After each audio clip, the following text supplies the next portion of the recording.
Welcome into the Brick Lane pregame show. I'm Josh Sperber with Mark Antonini, and it's been quite a while since we last played some baseball. The Aces coming off of a tough series in Geelong against GK. Yeah, and like you said, Josh, it's been a while, but hopefully that break was a good thing for these Aces. Lost 3 of 4 in Geelong right before the holiday break, but again, another series where there's a lot of positives from this team. They won the series opener and then had leads in 2 of the next 3 games, including 1 into the late innings, and it just didn't go the Aces' way. But a lot to look forward to here over the final 4 series of the season. And George Khalil, a star in that series. He had 5 hits in his first 5 at-bats against Geelong, including a 2-run home run. And the Aces have added another big bat into the lineup with a 10-year Major League veteran in Ryan Lavarnway. I'm really excited to have Ryan here. I had a chance to talk to him yesterday when he hopped off the plane, came right over to the stadium. But right in the lineup tonight, batting in the 6 hole behind the dish, so getting right into it. But it's really exciting to have Ryan here, a guy who's played a lot of games in the big leagues, a lot of baseball experience. He's well traveled in the game, and I think he just brings a new perspective for a guy who's going to be behind the plate, going to be in the lineup, on a veteran presence to help this Aces team moving forward the rest of the season. Yeah, and when you have a guy with that many big league games under his belt, that can only help a clubhouse, and it can certainly help the pitchers. Tonight, the pitcher he'll be helping primarily is Cody Mincy, who's coming off one of his best starts of the season. Yeah, Cody's been fantastic. Pitches in the Miami Marlins organization over in the States. Ryan finished the year with AAA Jacksonville in the Miami Marlins organization, so some familiarity there. But Cody's been fantastic. In the Geelong series, his longest outing of the season, going 6 2/3 innings of 1-run ball. Limits the walks, limits the hits, and had the strikeout pitch working in his last start. So Cody, who's been probably the Aces' best pitcher over the last couple rounds, looking to just keep it going. And the Aces 3.5 games out of a playoff race in a really pivotal time in the season. 4 more rounds left. They start round 7 against the Canberra Cavalry. Yeah, this is a Canberra Cavalry team that the record. I don't think it's indicative of how talented this roster is. There's some mashers in that lineup, and the pitching staff is really solid. Some veterans at the top of the rotation, the back end of the bullpen. The Aces and Cavalry both struggling this year. The record's not where either team wants it to be, but this is a series where the Aces can really take advantage of how talented their own roster is, up and down the lineup 1 through 9. The pitching staff, it's deep. Love to see the Aces come out there and put up a few on the board early, and then just let Mincy do his thing. And it's Steve Kent's chance to pitch against his former team. Played over 10 seasons with the Canberra Cavalry in his first couple of years in the ABL. We'll see more of him and the rest of the Aces later on. First pitch just around the corner here on the Brick Lane pregame show.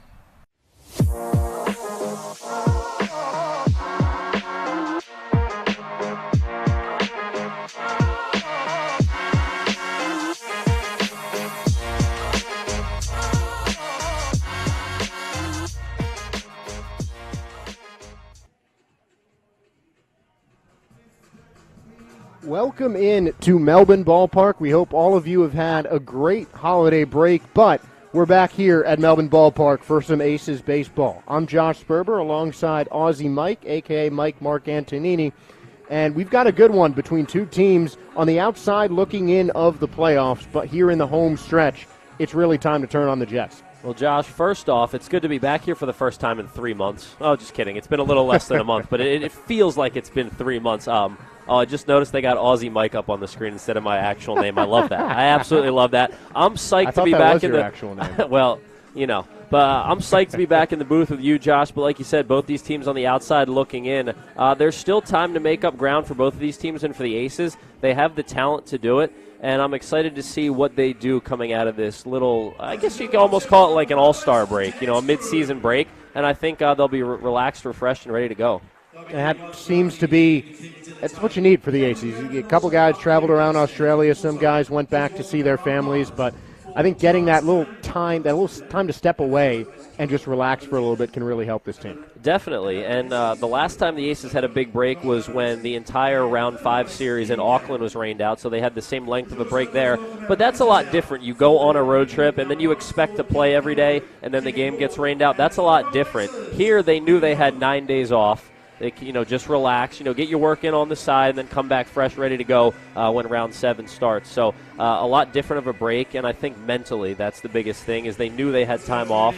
And you got 4 rounds to make up ground and make a playoff push. And this Aces team is ready. They're hungry. They're just watching BP today. The guys looked relaxed, and they look locked in, and that's really good to see. And I know I feel the same way. A little relaxed up here. We're rejuvenated. Had a few beach days recently. The weather's been awesome. I'm locked, loaded, and ready to go, Josh. Well, as am I. And the Aces certainly look the same with a lineup of 9 players, including the pitcher as well. All of them have minor league service time under their belt and a new bat in that lineup for the Aces. So let's take a look at the new era technology starting lineups for Melbourne with Aaron Whitefield, a familiar face, in the leadoff spot. He'll be playing center field tonight. Whitefield has struggled in the batting average department but leads the league in stolen bases. The DH is Chris Burke, getting his first crack at the starting lineup since coming back from injury. Didn't play in the Geelong series but was on the active roster for that set. Robbie Glendinning, the shortstop, will bat third. He has been far and away the best hitter for the Aces, hitting about 300 off the bat. Jake Skoll, the cleanup man, a whole lot of power. And one of the newer additions to the Aces lineup, had a great series in his first home debut against Brisbane. Darryl George, the man who's played a little over 300 games here in the ABL. He is playing third base for the first time this season. Jacob Robson is in left, batting 6th. Robson, a couple of home runs in that final game against Geelong. And this is the new bat for the Melbourne Aces. It's Ryan Lavarnway. 10 years of major league experience, over 160 games played in the majors. Jared Dale playing second base and batting 8th. Moved from the top of the order. And J.D. Osborne in the 9 spot. I really like him there at first base, where he has been absolutely great in the field. And speaking of great, Cody Mincy has been one of the most consistent pitchers for the Melbourne Aces. He's getting the start against the Canberra Cavalry tonight. Yeah, Cody's been awesome this year for the Aces, Josh, and another chance for him to go out there and show what he can do and lead this Aces team hopefully to a dub tonight. And against Geelong in two games ago, on the 17th of December. It just shows how far away that's been. He was spectacular. Maybe his best outing as an ace. 6 2/3 innings, the longest outing by an Aces starter this season. 5 hits and 1 earned run, 1 walk, and 5 strikeouts. Just solid across the board for Cody.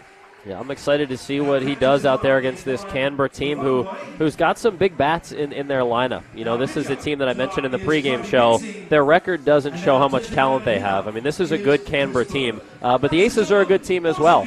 And I'm excited to see Cody go out there and lead the way on the mound, and the offense hopefully put up some runs early for him. Well, you got the Aces on the field right now, so we'll take a quick break and step aside for the Australian National Anthem.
Another beautiful rendition of the Australian National Anthem, and that gets us closer to game time. And it's a good day for baseball here at Melbourne Ballpark, so let's take a look at the Vibrant Services weather report. No rain once again. I love the no rain, just a 1% chance. That's what we like to see. 17 degrees Celsius, so a little bit cooler today than it's been the last few days. Not too much wind, and the humidity at 62%, but like you said, a nice night for baseball here. Yeah, there's a little bit overcast, but not too much wind. There was a lot of it blowing earlier on in the day, but it seems to have settled down a little bit. Cody Mincy getting ready on the bump, and we'll get you ready for today's ball game with the keys to the game. Yeah, starting off with fresh start. Look, this team has had 9 days off. The last couple days back in, getting some work done here at Melbourne Ballpark before the start of the Round 7 series here. So just kind of use that fresh start to the advantage. You know, guys are rested and ready for that playoff push. Ace of the aces, Cody Mincy out there. He's really established himself as at least the best starter on the roster this year. The sub-3 ERA, he's been really good. Hasn't had a ton of run support. That's why he only has 1 win on the year. But every time out, you can count on 5 to 6 innings of a really solid outing, and he's been missing bats a lot lately. And then the new guy, Ryan Lavarnway behind the dish. He's played in parts of 10 big league seasons. I mean, that's incredible to say that over a decade you were on a big league roster in 10 different seasons. So the veteran presence and just the baseball experience and the talent that he brings is going to be great for this team moving forward. Could be the shot in the arm that the Aces need as they begin their playoff push in Round 7. First pitch of the day is sent into right center field by McKenzie. An easy play for Skoll, out number 1. So 1 pitch, 1 gone, and a good start for number 1 in Cody Mincy. Love that first pitch out, and that's the way Cody works. He's going to be in the strike zone. He commands his pitches really well, and you know, he's not a guy that is going to work a lot of full counts, a lot of deep counts, 3-ball counts. So he's throwing the ball in the zone. It forces guys to swing, and he gets a lot of quick outs because of it. And now Cole Roederer, a guy that I became familiar with back in the 2021 season when both of us were with the South Bend Cubs.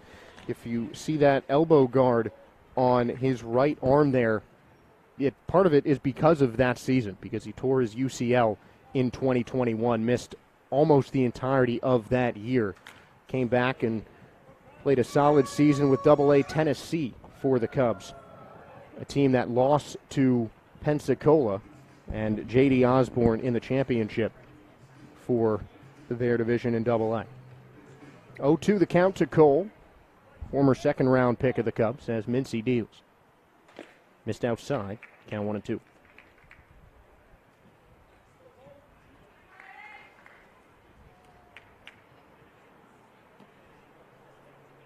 Roederer, 2 home runs, tied for second on the team with 11 RBIs this season.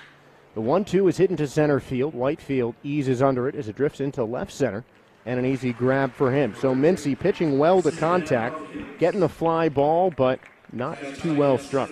So far we've seen 2 fly balls. Neither went really anywhere. You know, the ball to right, when Skoll tracked down, it sounded like it was hit a lot farther off the bat, but with the wind blowing in from right, that one died pretty quickly, and that one to left center didn't travel too well as well. So Mincy doing a good job getting those quick outs and taking the wind blowing into his advantage.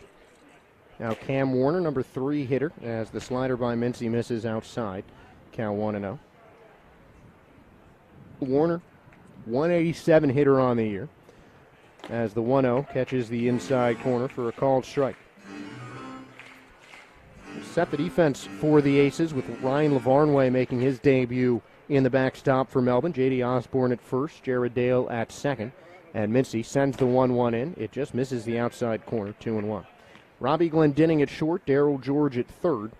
The outfield left to right is Jacob Robson, Aaron Whitefield in center, and Jake Skoll in right field. The 2-1 from Mincy. Swing and a miss, a foul tip into the glove of Lavarnway to make it 2-2 to Warner.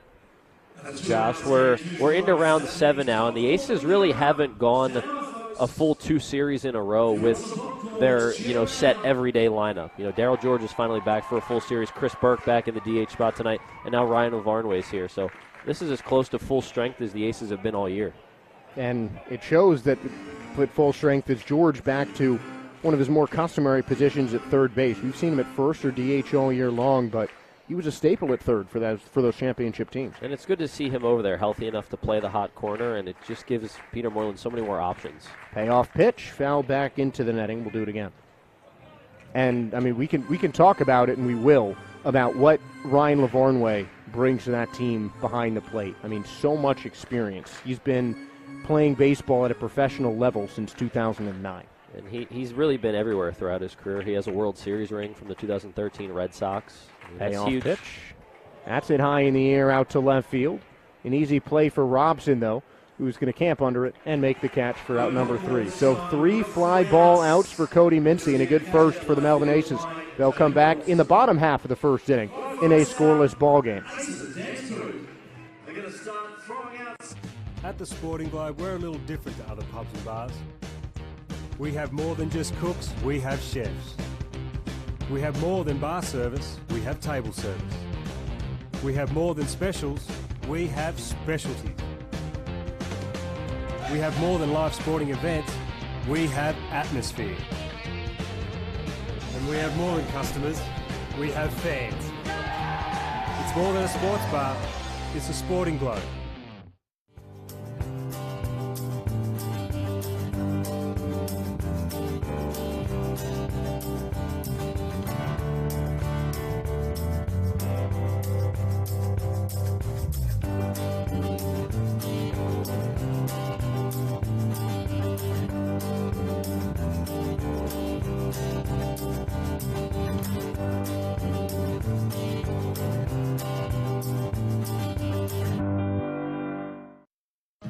Light and Easy's award-winning healthy meal delivery service features over 235 delicious breakfasts, lunches and dinners for everyone to enjoy. From those who want to lose weight to those who want to gain more free time. From those who want to be a little healthier to those a little older who want to age well. There's no shopping or cooking and there's no contracts or subscriptions. Just your choice of affordable, ready-to-eat meals delivered to your door when you need them. Visit lightandeasy.com.au today. A packed house here in Melbourne Ballpark. We haven't seen baseball here since the first week of December. I know we're certainly happy to see these fans in the stands. Josh Sperber, Mike Marcantonini here as the Aces and Cavalry are getting started in round 7. I see a couple guys already got the beer bats in the stands. Those are new, debuting today at Melbourne Ballpark. If you're in the ballpark or coming to the ballpark soon, go to the canteen. Grab yourself a beer bat. I think you'll have some fun throughout the game. And if you want to bring a couple beer bats up to the broadcast booth, that would also be great. You know where to find us. Yeah. It's that big box behind home plate up a little bit. You know, you might have to go up some stairs, but you know, we'll appreciate it. Aaron Whitefield swings and misses at the first pitch. Frank Gailey is the hurler for the Canberra Cavalry, a guy who you've had some familiarity with, Mike. Yeah, Frank and I both some time with the York Revolution in the Atlantic League. We didn't cross paths during our stints there, but Frank 3 years with the York Revolution, and I was there in 2018 right after him. So both Philly guys too. You know, he's from the Philly area, I'm from the Philly area, so a cool connection there. 0-2 misses outside. Gailey, 37 years old, one of the elder statesmen in the ABL, pitching in his 5th ABL season, all for the Canberra Cavalry. The 0-2. Swing and a miss, and a strikeout to Aaron Whitefield to lead things off for the Melbourne Aces. And Frank's, you know, a traditional lefty. He's a keep you off balance kind of guy. He doesn't throw as hard as most these days. And when I say most these days, I mean in professional baseball nowadays, you got to be throwing mid-90s, upper 90s for the most part. But he's that lefty that can keep you off balance and really go to that breaking ball quite a bit. And you saw it right there, keeping Whitefield out on his front foot, and he got an out. Now Chris Burke playing at Melbourne Ballpark for the first time in quite a while. Did not play in that Brisbane series. So he wouldn't have played here since the Perth series back in round 4. Hit on the ground to second base. Kim Orley charges. Underhand flip to first for out number 2. And Chris had a really good round 2 against Perth. Home run, a couple doubles.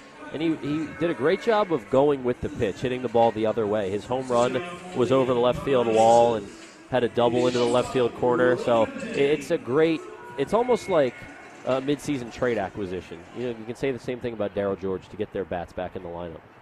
Sorely needed as Glendenning hits this one the other way into right field. Giovanni Garbella makes the catch, and another quick inning Each team goes 1, 2, 3 in the first. We'll head to the second in a scoreless tie here on Aces TV.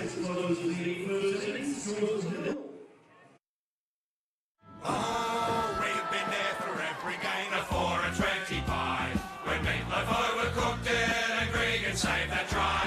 When Brownie takes one for the team and Bradbury skated by. This golden crusty pastry watched as Taylor kick the sky. When Ben Simmons makes a three, we give a big high five. What future sport looks like just won't be right without a pie. Oh, what a lovely pie, me mates are 4 and 25. Oi!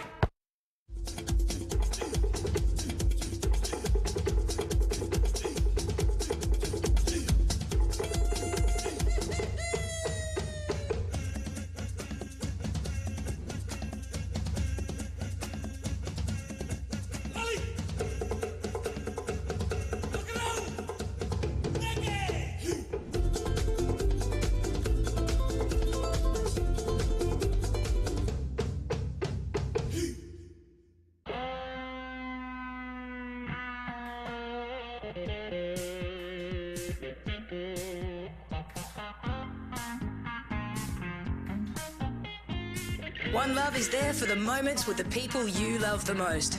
To share the highs and the lows together. It's the one for all people, all times and all places. Brick Lane's One Love Pale Ale. It's the one for all. A quick first inning for both teams. Each one going 1, 2, 3. 3 fly balls, one to each field for Canberra. And Mincy quickly starts off the second with a strike to Robbie Perkins. Love that opening shot here coming into the top of the second. Somebody with 2 beer bats in their hand. I love that energy. That's the kind of energy we need at Melbourne Ballpark as Perkins fouls this one back. I think the more beer bats, the merrier. Absolutely. And Can't have enough. Again, if you're in the holiday spirit, you could use some beer bats in the booth here. It is still the holiday season. Yeah. Perkins fouls one back, and it stays at 0-2. Really like what I'm seeing from Mincy early on. And I mean, nothing out of the ordinary. This is what he does. He gets quick outs. He pitches the contact really well. Trusts his defense behind him. And he's been around the plate mixing his pitches. 0-2. Swing and a miss. Strike 3. Cody Mincy gets his first K of the day as Robbie Perkins goes down swinging. Another guy who's approaching the 300-game milestone in game number 299 in the ABL tonight. That'll bring up Tillman Pugh the second, the left fielder. Has less than 300 games under his belt. So you're telling me not everybody playing has almost 300 games? Well, just the 2 guys. It feels like got a lot of veterans in this series. You got a big Canberra vet, Steve Kent.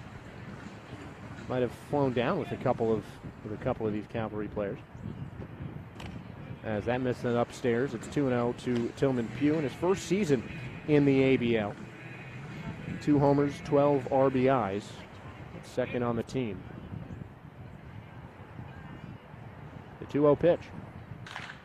This is hit hard and high in the air out to Robson in left. He'll wave everybody off to make the catch for the second out of the inning. And this has been vintage Cody Mincy so far. Efficient and quick.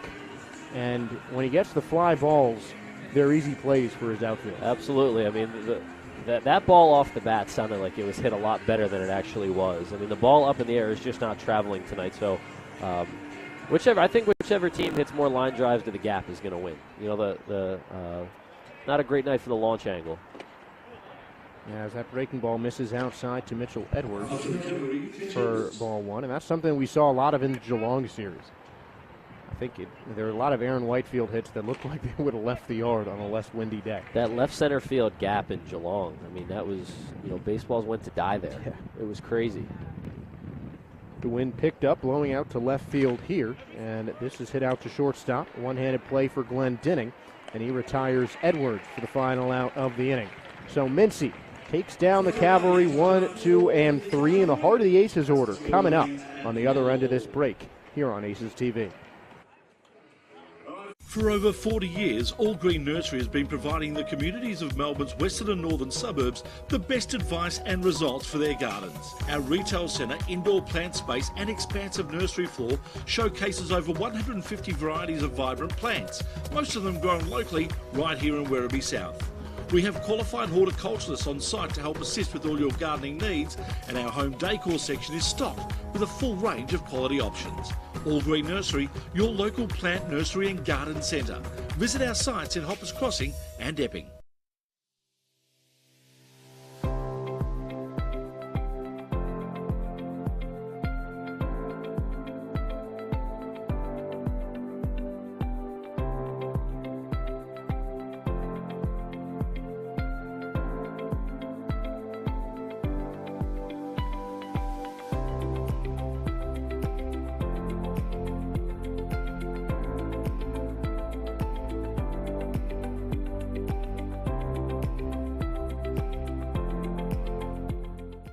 All-Star Access Hire are your access equipment specialists. We have an extensive range of state-of-the-art equipment and we pride ourselves on delivering outstanding customer service. We have the youngest fleet of equipment in Victoria and we are consistently adding new machines. We get to know our customers and form partnerships with them. This video is of our partnership with the Victorian Government at Reservoir Station. All-Star Access Hire are proud sponsors of the Melbourne Aces and our All-Star vote. The power part of the order for the Aces to face Frank Gailey here in the second inning. Jake Skoll, who has recorded a hit in every game he's played at Melbourne Ballpark, takes a slider in there for a strike. I like that he's rocking the high socks today. You know, the bright red socks. He's got the Christmas vibe still rolling. See the MLB logo on those, too. Some legit stuff as he fouls this one back. Yeah, hopefully he didn't get Skoll in his stocking this Christmas. I see what you did there. You know, we heard from a couple people that's not like a thing here in the in Australia, where in the United States we say if you're on the naughty list, you get coal in your stocking. Here, apparently, you get a sack of potatoes, which I responded like I wouldn't mind that. Well, like I like potatoes, I'll cook them up, you know, in the frying pan. 0-2, misses outside. I mean, that would encourage me to be on the naughty list. Exactly, nothing like a. I was like, you know, I could use a sack of potatoes. I'll cook them up, have them with my chicken and vegetables, exactly. And that's a good meal right there. I cook potatoes all the time. Yeah. If I could get them for free, even better. 1-2. Just missing outside, and it's 2-2. Skoll, a guy with a whole lot of minor league experience, the highest drafted player in this ABL in the 2010 draft, 15th overall out of high school. 2-2, hit high in the air, tailing out to left center field. Roederer goes towards it, but it switches to Pugh. The wind really took a hold of that one as it blew from center field all the way into left for out number one. Yeah. This is it's a night where there are no sure things. You know, ball goes up in the air, you just don't know. I mean, the ball like that one out there, headed out towards center field, and it blows back towards left. And Jake Skoll busted it out of the box. He was around first by the time that ball was caught. So can't take anything for granted tonight. I mean, this could be a night where we see some balls drop just because of the wind. And Darryl George has played a lot of games in this win. 302 career games with Melbourne now. Over parts of 10 seasons with the Aces. All-time leader in games played. First to 300 with just one team. 1-0. Misses outside. It's 2-0. It was a cool presentation before the game. You know, played the video tribute to Darryl. He got the framed graphic, you know, recognizing his 300th great game with the Aces. Pretty cool stuff. 2-0. That was a close call, but a late strike called by Stuart Howe. As we'll take a look at the umpires for tonight. Stuart Howe at home plate. Josh Matavesi at first. Ian Gavin at third. As that was a tough first strike call as George fouls that one back, and the count evens at 2-2. You know, and Darryl's still relatively young. I mean, we may see another 300 for him here in Melbourne. Yeah, he certainly looks like he can still swing it. He's had a great season. A short sample size, but 333 batting average, a couple of home runs. Most of his hits have gone for extra bases this year. He tears that the opposite way, but it's going to tail foul. Count will stay 2-2. Well, he's familiar with Frank Gailey out on the mound, both seasoned vets in the ABL. But Daryl hasn't even hit 30 yet. You know, still in the prime of his career, 29 years old. You know, if he plays till he's 40, like a lot of guys do, I mean, hey, he may get another 300. I could see 10 more years of baseball, for sure. And a guy who has not played a lot this season. This is the first seasoning opening game in which he started. This he chops up the middle. Sliding play by McKenzie at short, but no throw to first base. It's going to be an infield hit for Daryl George. He just put that right up the middle, and we have our first hit of the ball game. Able to get his bat on the ball, and you saw him earlier in the bat fight off a couple pitches, and taking a look at the All-Star replay, just flicked the bat out there and was able to get enough on it to send it up the middle. And that's pure strength right there, because he had to reach for that and was still able to put a good swing on it. And it looks like it was Camorley who ended up with that, as that one slid under the glove of Jake McKenzie. And now Jacob Robson will come to bat for the first time with the Rating Helms Award winner on first. 1-0 to Jacob, who has 4 home runs, tied for the team lead. 2 of them came in the last game that this team played. So a guy who had a lot of momentum going into that holiday break and is looking to continue it as the Aces are making their playoff push. 7-12 their record, 5th overall in the season, or 6th overall in the league, and the team ahead of them is Canberra at 9-15. Here's the 2-0. Swing and a miss, and it's strike one. That's a good 2-0 cut there from Jacob. Was heading the count, knew he was getting fastball, and took a big rip. Certainly a guy who likes to hit fastballs. We saw him hit one into the video board against Perth. He has 2 home runs here at Melbourne Ballpark this season. This is outside, and it's 3-1. He was seeing the ball really well towards the end of that Geelong series before the break. That 2-homer game right before the break. So I'm sure he was one guy who would have loved to keep playing and not have 9 days off, but I'm sure the rest helped as well. Here's 3-1. Swing and a miss, going for the breaking ball, and it's 3-2. He puts himself in a lot of hitters' counts because of how patient he is at the plate and with as good of an eye as he has. And he gives himself the luxury to take a cut like that on 2-0 and then on 3-1 like you saw there. Now the count's full to Robson. Should see George go on the pitch, he'll stay, and Robson will foul it back. And then he shortens up, and you see a new approach with 2 strikes, and he's able to fight one off on the outer half. Yeah, we've seen him really change his approach mid-at-bat just about every time. A really intelligent hitter. And another guy with major league service time. Played a couple games in 2021 for the Tigers. This is hit the opposite way and foul into the Cyclone tool shed. The longest at-bat of the day thus far. 7 pitches and 2 balls fouled away by Robson with 2 strikes. And Gailey's changed his approach now, having to work out of the stretch with a man on base for the first time, and his delivery and the pace that he's throwing at. Payoff again. Hit up the middle, right into the glove of Gailey, and George won't get back in time.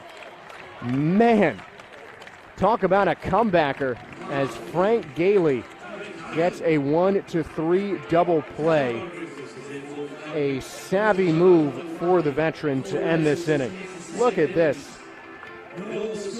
That ball was going to take his head off, but it did not. So a double play ends the inning, and certainly is a highlight play for that vet's career. We're going to take a break. Mike Marcantonini will take over the play-by-play as we head into the third. Aussie gardeners are best served by Aussie tools, built specifically for our unique environment and conditions. Back in the 1890s, Leonard Chambers and William Thompson started a beekeeping supply business in Melbourne. Little would they know that their company would go on to change how Australians garden for well over a century. Cyclone is ingrained into our country's history and our way of life. Our tools are long-lasting and purpose-built for hard work. We've been making quality tools for over a century. They last that long, you can hand them down to the next generation. Good, quality, honest product that the Australian people have grown to love. It's not an Aussie shed without a Cyclone. My biggest takeaway of being here for 34 years is just sense of pride in the product. Australians buy good products.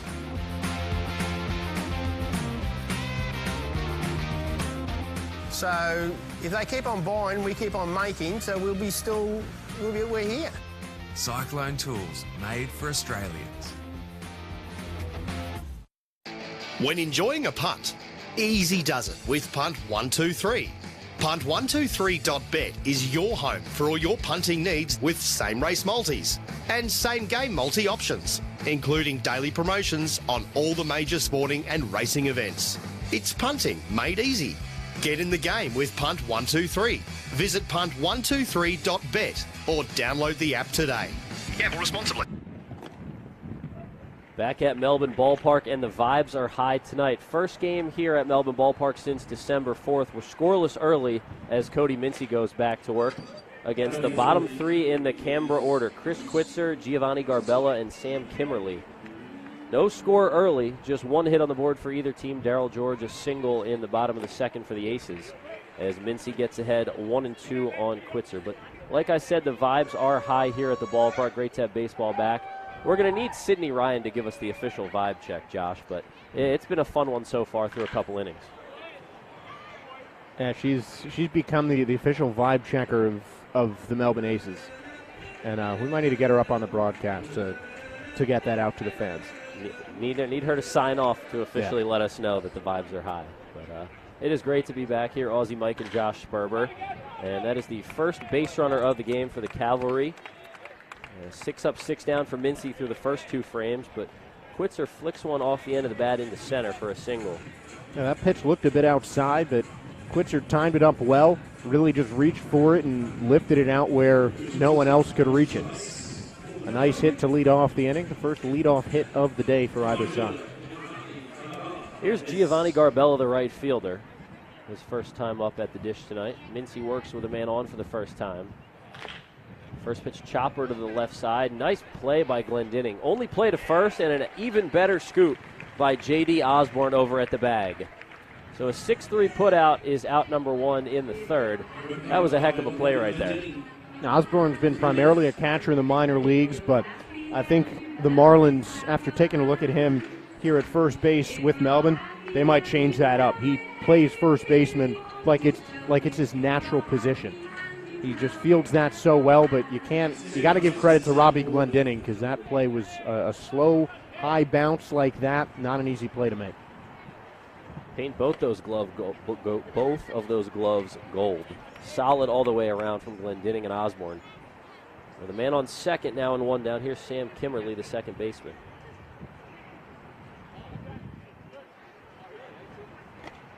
Fastball misses outside, and the count goes to 2-0.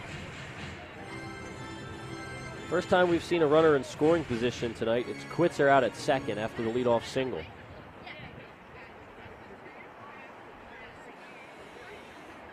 Pitch from Cody. That fastball catches the outer part of the plate. It's 2-1. Cody came into this game with a 2.93 ERA through his first 5 starts. Leads the team with 27 2/3 innings of work coming in.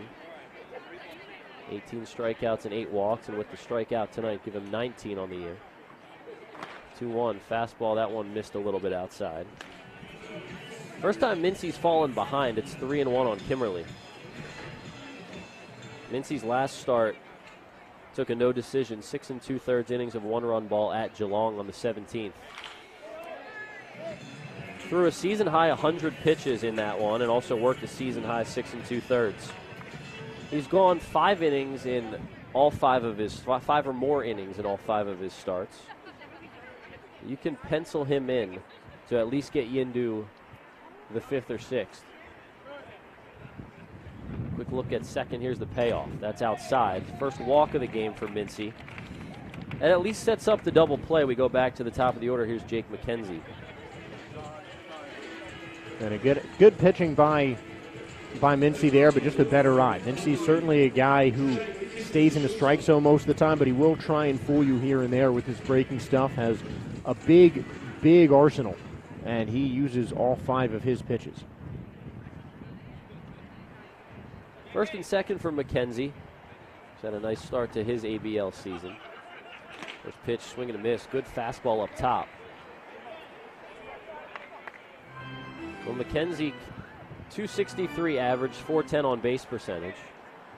and he's had a really good eye at the plate. More walks than strikeouts so far this year. Popped up middle of the diamond. 3 aces out there. It's Whitefield who takes charge and makes the grab. Second out of the inning, and some more soft contact in the air against Mincy. And that's the center fielder's job, to do exactly what Aaron Whitefield just did. Kind of in no man's land, 3 players going out for it. You had Dale and Glendenning near him, but Aaron Whitefield just taking control, playing the captain role as a center fielder should, and he gets the job done. Ryan Lavarnway out to the mound to chat with Mincy. Both of those guys spent some time with AAA Jacksonville in the Miami Marlins organization this year. J.D. Osborne over at first, had a couple games with AAA Jacksonville as well.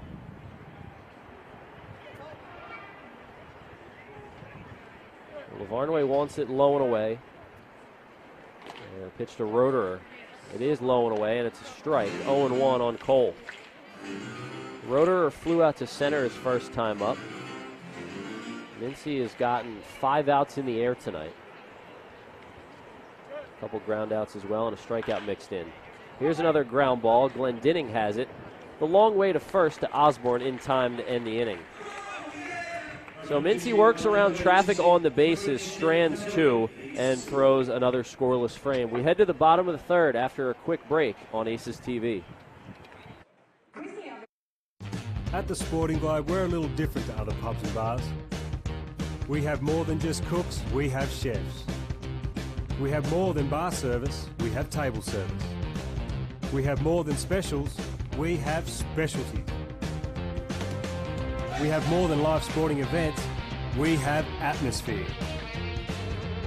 And we have more than customers, we have fans. It's more than a sports bar, it's a Sporting Globe.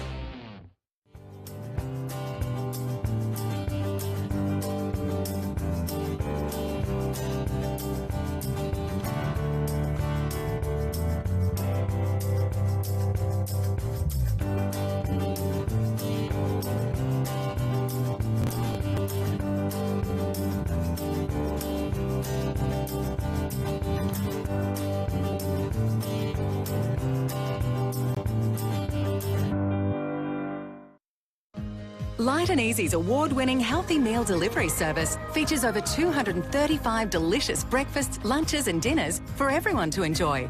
From those who want to lose weight to those who want to gain more free time. From those who want to be a little healthier to those a little older who want to age well. There's no shopping or cooking and there's no contracts or subscriptions. Just your choice of affordable, ready-to-eat meals delivered to your door when you need them. Visit lightandeasy.com.au today. It's been a light and easy evening for Cody Mincy so far. 3 scoreless innings. He's allowed just 1 hit. He's also walked 1.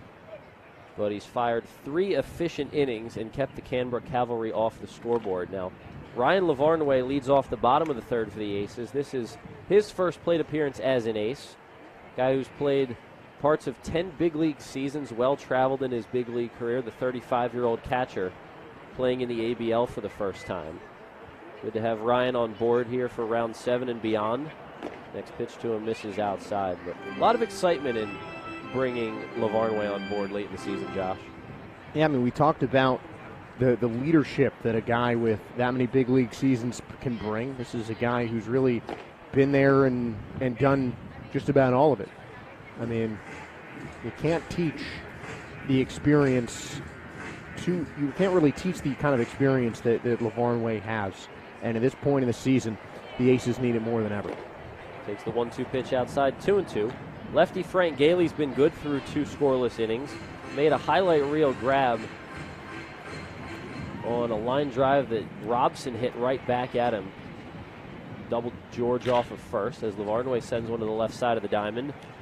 Handled over at third by Warner. And Lavarnway retired for the first out of the third. But Gailey, that line drive that he snagged, the situation was runner on first with 1 down. Robson ripped a 3-2 fastball right back up the middle. But Gailey just stuck the glove up in self-defense, caught it falling down, and then doubled up George. So a couple more inches to either side or up, and it could have been first and second, 1 out for the Aces, but instead an unfortunate inning-ending double play. So here's Jared Dale, the 8-hole hitter. Lavarnway retired. to start the inning. Gailey looks good early. It's one from the soft tossing lefties outside. He's got a deceptive delivery. He comes from the side a little bit. He doesn't go down far enough where you call him a submarine pitcher, but that arm angle can be tricky for righties and lefties. Next one to Dale is over. Jared sliding down to the 8-hole tonight. He has spent most of his time this year in the leadoff spot. Played a lot of third and short, and tonight he gets the start at second as he takes another strike. He didn't like the call.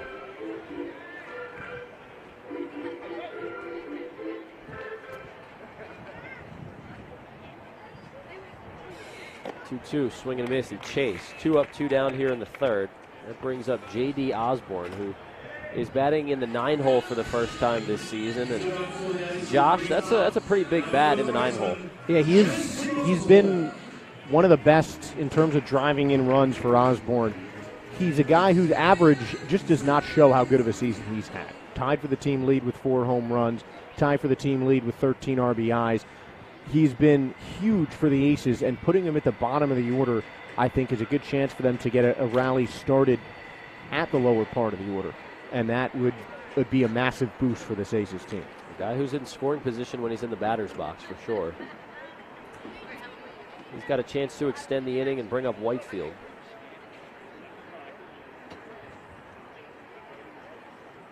And the next one from Gailey. Well, he's really painting that outside corner, especially to right-handed hitters. He has stayed away, and it's worked. Yeah, those 2 strikeout pitches on those outside breaking balls to both Dale and Whitefield. He's getting these guys to chase. Trying to rock them to sleep here with that low and outside changeup. You had Whitefield out in front in the first inning. Dale chased.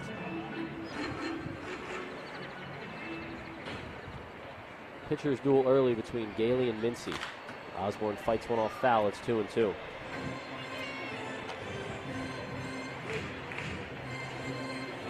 Well, if you're tuned in on the broadcast, not only do you want to stick around on the broadcast all night to hear Josh and I do our thing, but our own Ed Wyatt is back in Australia after almost a month in the States doing some World Cup coverage. So we're going to have Ed on the broadcast in the next 2 innings as Osborne sends a liner out to first, but handled over there by Quitzer, and it's a quick 1-2-3 inning for Gailey.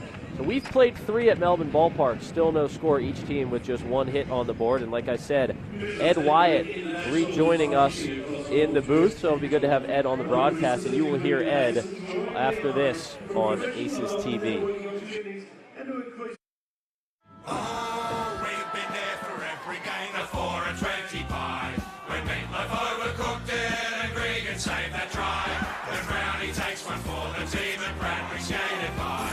This golden crusty pastry watched as Taylor kicked the sky. When Ben Simmons makes a 3, we give a big high five. What future sport looks like just won't be right without a pie. Oh, what a lovely pie, me mates, a 4 and 25. Oi!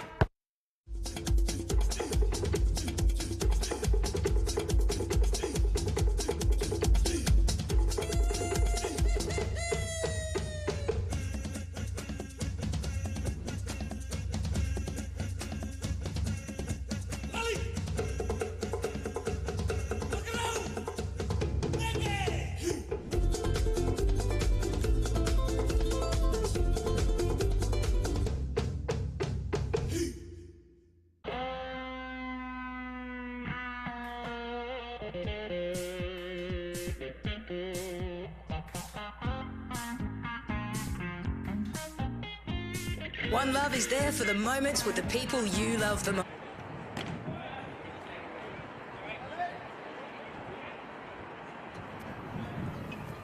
Top of the 4th inning at Melbourne Ballpark. No score between the Aces and the Canberra Cavalry in Game 1 of a 4-game set here in Round 7. Cody Mincy was perfect through the first 2 frames. Worked around a leadoff single and a walk later in the frame to work a scoreless third. The Aces and Cavalry each with just 1 hit on the board. A pitcher's duel early between Mincy and Frank Gailey. As Mincy goes to work against the 3-hole hitter Cam Warner. It's Warner, Robbie Perkins, and Tillman Pugh. the 3, 4, 5 hitters for Canberra. Next pitch from Mincy misses inside, so a 4-pitch walk to start the frame. And as Warner heads to first base, let me welcome back to Melbourne Ballpark Ed Wyatt. Ed, thanks for joining us on the broadcast. It's great to have you back in a booth that you're really familiar with. Mike, it is fantastic to be back, and we've got a pretty good game tonight between a couple of desperate teams, really, if we're honest about it, that really need a win here. But thanks for having me. Great to be back. Both teams looking to make a late-season playoff push with work to do. Canberra chasing Auckland for that second spot in their division, and, of course, the Aces chasing the Perth Heat in their division for that second spot right now. And Brisbane and Adelaide running away with their respective divisions in first place. I do have to say, of course, back-to-back, I've been part of those broadcasts, and I've sort of passed the torch to you guys, and I'm struggling a little bit, Mike, so we got to get something going here. Maybe I can bring a little luck. I think we needed you back, and I'm surprised you're not wearing those 2 rings to show me that hardware. Flipped into right field. It's down in front of Skull. So Robbie Perkins gets on with a single. Second hit of the game for Canberra, and they've got traffic on the bases now.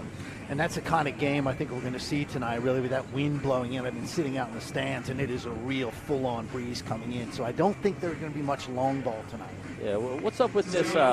What's up with this weather here, Ed? I mean, when it's summer back home, we don't have days where it's in the 60s. Now, of course, that I'm referring to the temperature in Fahrenheit.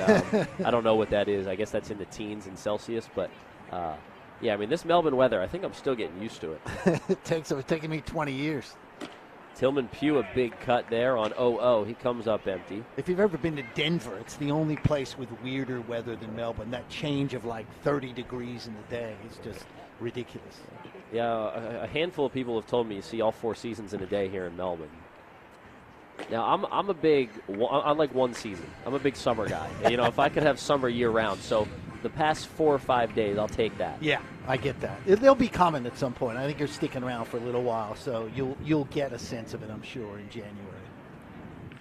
Mincy working with 2 on and no outs. The 1-1, a good swing, a good pitch there as Tillman Pugh swings and misses. Good to see our old friend Stewie Howe behind the plate tonight. He's been pretty good, pretty consistent. Yeah. We've been on him a little bit over the years, Mike. I'll be honest with you, but he's been pretty good tonight. Next one from Mincy, another good slider low and away, and Pugh chases it once again. Mincy gets a big strikeout, his second of the night, and he is out number 1 in the 4th. Well, Mincy's a guy you're familiar with, Ed, from his time here a couple of years ago. Yep. And, he's been great this season. I know you missed a couple rounds when you were over in the States, but, I mean, obviously a guy you're familiar with. Absolutely, and the thing that struck me about him, he's not an imposing guy at all, but he can really bring some heat for a guy who's, not 6'4". There's Mitchell Edwards, the designated hitter, as Mincy steps off.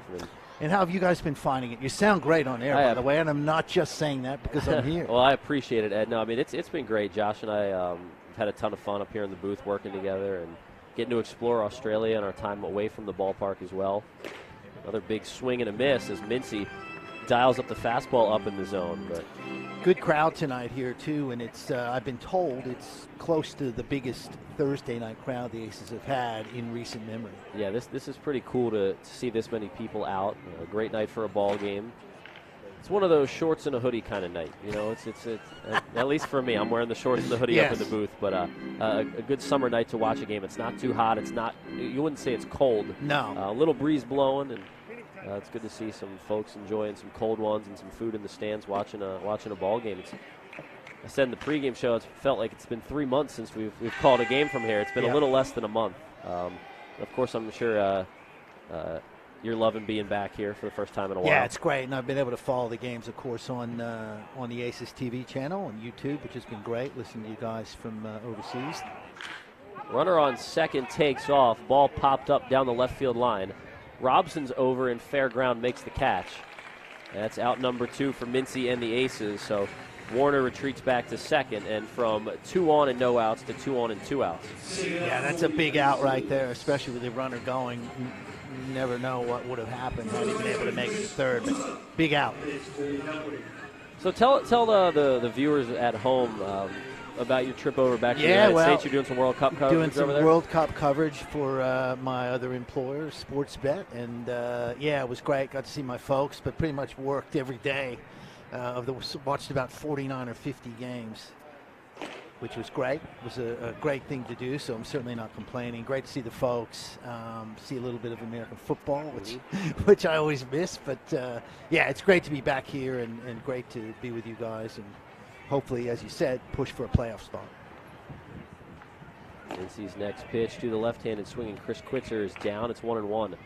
Well, I had a lot of fun watching the Eagles-Cowboys game the other day. I'm an Eagles fan, and of course the Eagles lost, so that part wasn't fun. No. But it was the first full American football game I had watched since I've been out here.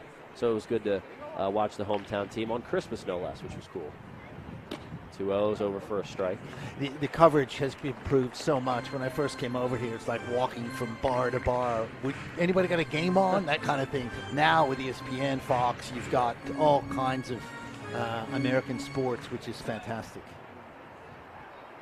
Yeah, it's been tough. I will say it's been tough keeping up with the sports over in the United States, being over here, just with the time difference and all that, and as locked in as I am with the ABL and the Aces. But obviously great that you're able to, go back over to the States, be at home, see the folks, get some home cooking. I know we were talking about that off air earlier today. Hard to beat. What's the best dish that you had while you were home? Oh, my dad makes this really interesting Cajun thing. He makes a roux and then throws some tomato and meat and stuff like that in there. It's really, really good. Some good spices in there. Yeah, they love spices, which is funny. Sometimes, people's parents aren't necessarily the biggest spice lovers, but my dad loves it. So, yeah, he made some good Cajun stuff for me, and it was great. But obviously great to be back here with the family. Miss my wife and my son. Miss the baseball, so right back into it now. Yeah, well, I say, and speaking of food, that's what I'm most excited for when I get back home to the States. Both runners go on 3-2 with 2 outs, popped up into left field. Robson waiting under it, makes the grab, and Cody Mincy comes back after a walk and a single to start the frame. He retires the next 3 in order, and that is it for the top of the 4th. No runs on a hit, no errors, 2 left. We head to the bottom of the 4th, see if the Aces can break this scoreless tie. Keep it locked right here on Aces TV.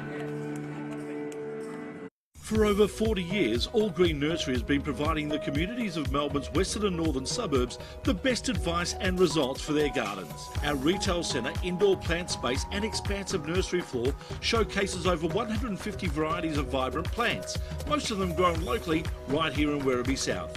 We have qualified horticulturists on site to help assist with all your gardening needs, and our home decor section is stocked with a full range of quality options. All Green Nursery, your local plant nursery and garden centre. Visit our sites in Hoppers Crossing and Epping.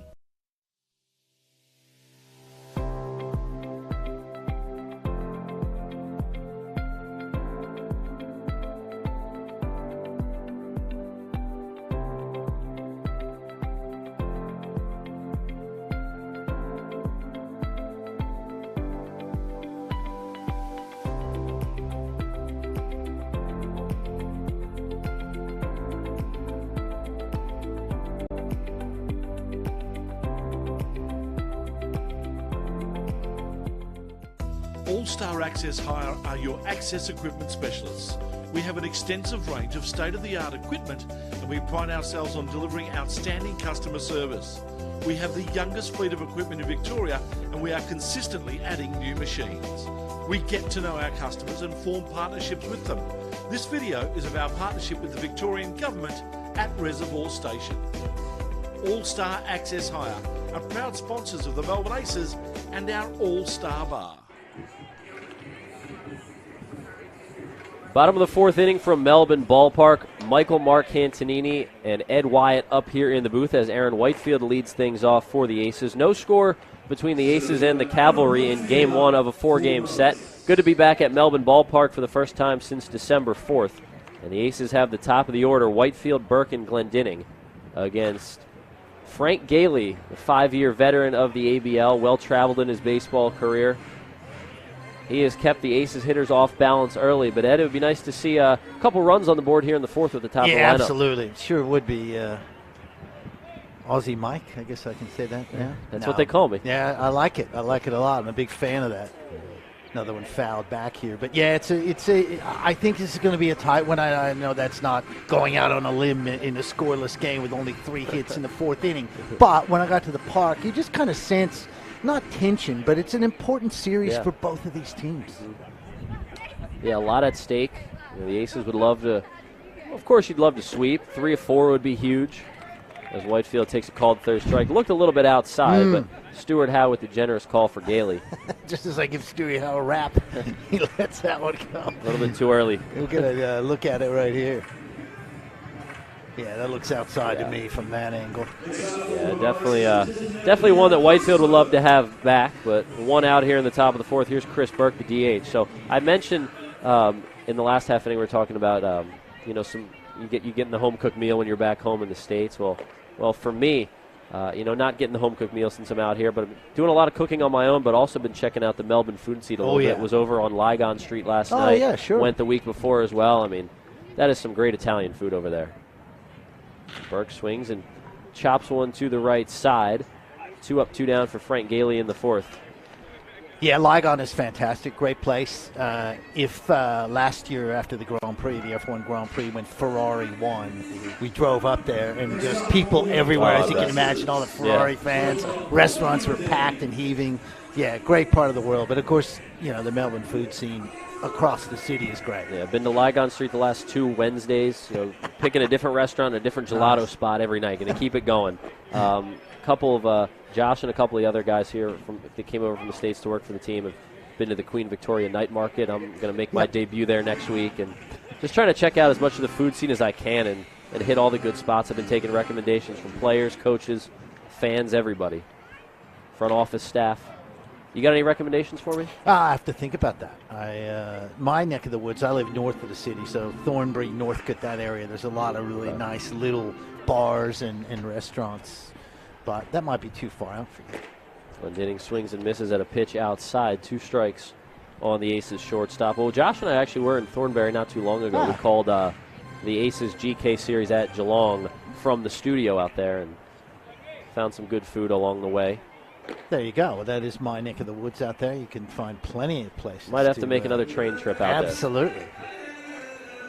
Well, I mean, they call me Aussie Mike. I'm pretty much a local now. I got the train system down. I know where I'm going. It's, there's a hot shot over to third. Nice play by Cam Warner. A great play.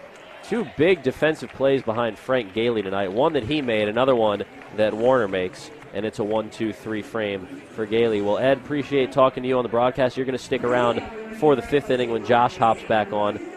But a scoreless game through 4. We'll take a quick break here and see if the Aces can shut it down in the top of the 5th. But we'll have a word from our sponsors first on Aces TV.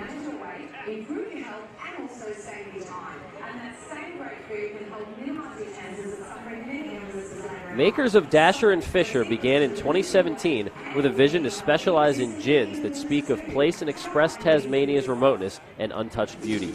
Taste the rich, fertile soils and pure Cradle Mountain snowmelt in every drop of Dasher and Fisher Tasmanian gin. Crew Fitness and Performance has a more than vision. What drives the crew team and its members is a dedication to community and an eagerness to be surrounded by a personal growth culture. Stop into their location in Braybrook or Hoppers Crossing to see for yourself. Thanks to new partner Get Duck, select premium seating at Melbourne Ballpark now features in-seat ordering and delivery of your favorite food and drink. Our own Ed Wyatt decided to check things out near the premium outdoor boxes, currently available online for just $40 per seat. Plenty of seating options here in Melbourne Ballpark. I'm in the Grandstand Reserve. Great seat watching the Aces up to bat. If you want to kick it up a notch, over here are the premium outdoor boxes. You got 2 seats side by side. Food and drink delivered to your seat. Powered by GetDuck.io. You just hit the QR code. Voila, food and drink delivered to you. Something for everyone. Let's go, Aces.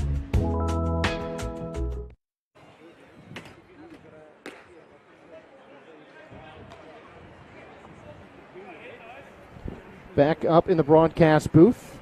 No balls, 1 strike for Canberra. That is hit by Giovanni Garbella. Fell down the first base line. And right back up from the boxes is Ed Wyatt. Man, you are quick. Usain Bolt-like quickness to get up from the 2-seat luxury suites. A great place to watch a game, by the way. Surprised he didn't just stay there rather than sit in the booth with me. The pressure was on to stay down there, but I thought, you know what? I was here with Aussie Mike, and now I got to get up here with you, Josh, and say hi and do an inning with you. 1-2, hit right back up the middle. Glendinning's going to field it, fire to first, and there's the first down of the inning. Got a real pitcher's duel, real grind it out kind of game, don't we, on a kind of a coolish night. Yeah, it's the first game back for both of these teams in about 2 weeks. Not really going to say that teams are shaking off the rust, but definitely some time to kind of readjust, and you have two of the best pitchers on each squad going tonight. Yeah, and as Mike and I talked about a little bit, very important series for both of these teams, really needing to make a move now as the season drags on. When you look at the standing, each team about three and a half games behind their second place counterpart in their division. It's Auckland for Canberra, Perth for Melbourne, as that one misses outside for ball 2. Thanks for having me on. Great to be here. I said to Mike, really great to listen in from overseas, and you guys sounding very, very good. Kimorley pops this one foul down the left field line, giving chases Robson to let that go. As weird as it sounds, you never know when you bring people in if they're going to mesh, what it's going to be like, and you adjust the Australian culture and broadcast and everything. I think you guys have adapted really, really well. Well, thank you. We missed you here too, man. Oh, thanks. We really did. No, it's great to be back. It really is, and going to be a really good series, I think. 2-1. Bunt right down the third base line. George barehands it, fires to first, but not in time, as a well-placed bunt by Sam Kimorley gets him on base for the third hit of the day by Canberra. That's a really nice bunt. We'll see here on the replay. Just laid it down perfectly. And just a little surprise. Yeah, and George did the right thing, obviously barehanded, try and get away with it, but just not in time. Not much he could have done on that one. Now the lineup card resets for Canberra with Jake McKenzie. Gets the at-bat. One out, a runner on first, but McKenzie's 0 for 2. Mincy deal in there for a called strike. Seeing people with these baseball bat beers walking around. That's big.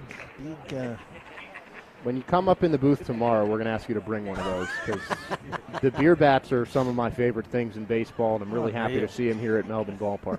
0-1. Misses outside, and it's 1-1. I mentioned this earlier, really good crowd. Expecting a big crowd for this series, which is great. One of the biggest Thursday night crowds in recent memory, Josh, to be honest. So the parking has gone way out down the left field line, so really good to see tonight. Yeah, I'm glad I don't have a car, because it's just it would be a nightmare getting out. Called strike on the outside corner. It's 1-2. You'd also have to drive on the opposite side, which you may not be used to. No, I would just drive on the right side of the right side of the road for Americans and get yelled at by everyone. Pickoff throw to first is unsuccessful, or I might get arrested, but we'll see. Depends how well I drive. I'm a New Yorker. I'm used to it. Yeah, well, that's a good point. 1-2. Hit on the ground to short for Glendenning. He flips to second for 1. On to first, not in time for the double play, but the lead runner gone, and 2 away now in the 5th inning. Yeah, it was hit right at him, but a little bit too slow to be able to get the double play. But you're right, you get that first lead runner, very important here in 2 down. But still, Glendenning has fielded a strong shortstop all season. But really good base running by Canberra, and there's a reason you put Jake McKenzie in the leadoff spot. So 2 gone for Cole Roederer, who is facing Mincy for the 3rd time this game, and a guy who has faced Cody Mincy a bunch of times in the minor leagues. 6 times in the 2022 season. Roederer 4 for 6 against Mincy with a double in those at-bats while he was with Tennessee. Pickoff attempt back to first. Ryan Lavarnway saw the runner Jake McKenzie leaking towards second, but it's unsuccessful. That's a great stat, that 4 for 6. That's really interesting. And Roederer, a guy who I saw in South Bend, do very well against right-handed pitching. Definitely better splits while looking at the ball from the right-hand side. A guy who likes to pull the ball, which is a lot easier for lefties going down the right field. Stealing attempt by Jake McKenzie is successful. A good throw by Lavarnway, but a better jump by McKenzie. Yeah, and I guess that's the reason why Mincy was holding him on and Lavarnway was trying to keep him close. Look at that lead-in jump, you're right. And that pitch set up outside as well, so Lavarnway got a good jump on it himself, but not enough, as for the 2nd time all game, we have a runner in scoring position. 2-1 count as Mincy's going to fire back to second, and a quick slap tag just misses. Like we said, it is kind of a small ball sort of night with that breeze blowing in pretty strong. A little bit colder than you'd expect for a Melbourne summer, if you can say that. Well, the weather really hasn't been what you'd expect from what I've been told. 2-1, swing and a miss. It is very erratic, to say the least. But once we hit January, maybe even a little bit of February, it should be a bit warmer. If you watch the Australian Open on TV at all, it's often really hot. So, yeah, that's a great event, one of the great events. I'm a big tennis fan. I grew up less than an hour from the U.S. Open. You'll love it. It's a bucket list for me. 2-2. Oh. Excuse me, foul, and that almost took out some of his teammates. Roederer's got to lift his hand up to apologize as that one almost hit Tillman Pugh. You're going to replay here. Have a look at that. Oh, geez, we didn't get to see it. It was dangerous. Just bounced that right into his dugout on a line. Luckily, it wasn't hit too hard, sort of a check swing, but geez. Yeah, if he had swung through that, look out. Ugh. 2-2 again for Mincy. Inside, Roederer skips up, and the count's full. Big pitch coming up here. Full count, 2 outs. And this is where the connection between catcher and pitcher comes into play. Mincy had 4 outings with AAA Jacksonville, 3 of them with Ryan Lavarnway behind the plate.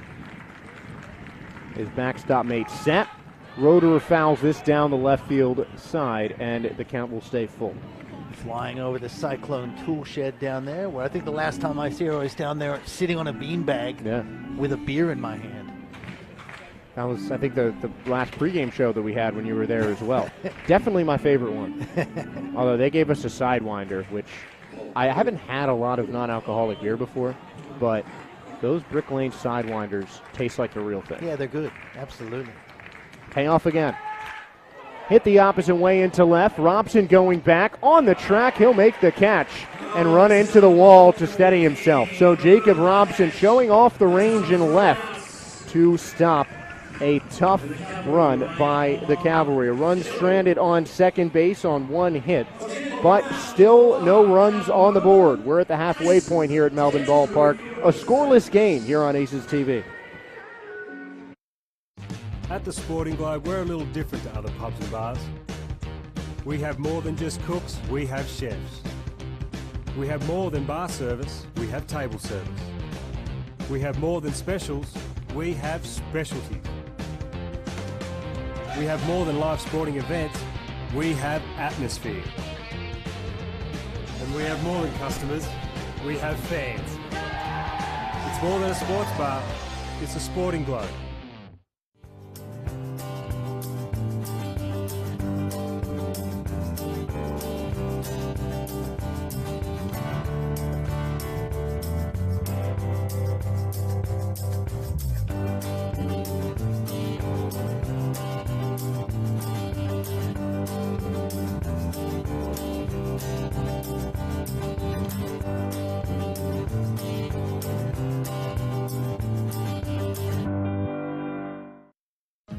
Light and Easy's award-winning healthy meal delivery service features over 235 delicious breakfasts, lunches and dinners for everyone to enjoy. From those who want to lose weight to those who want to gain more free time. From those who want to be a little healthier to those a little older who want to age well. There's no shopping or cooking and there's no contracts or subscriptions. Just your choice of affordable, ready-to-eat meals delivered to your door when you need them. Visit lightandeasy.com.au today.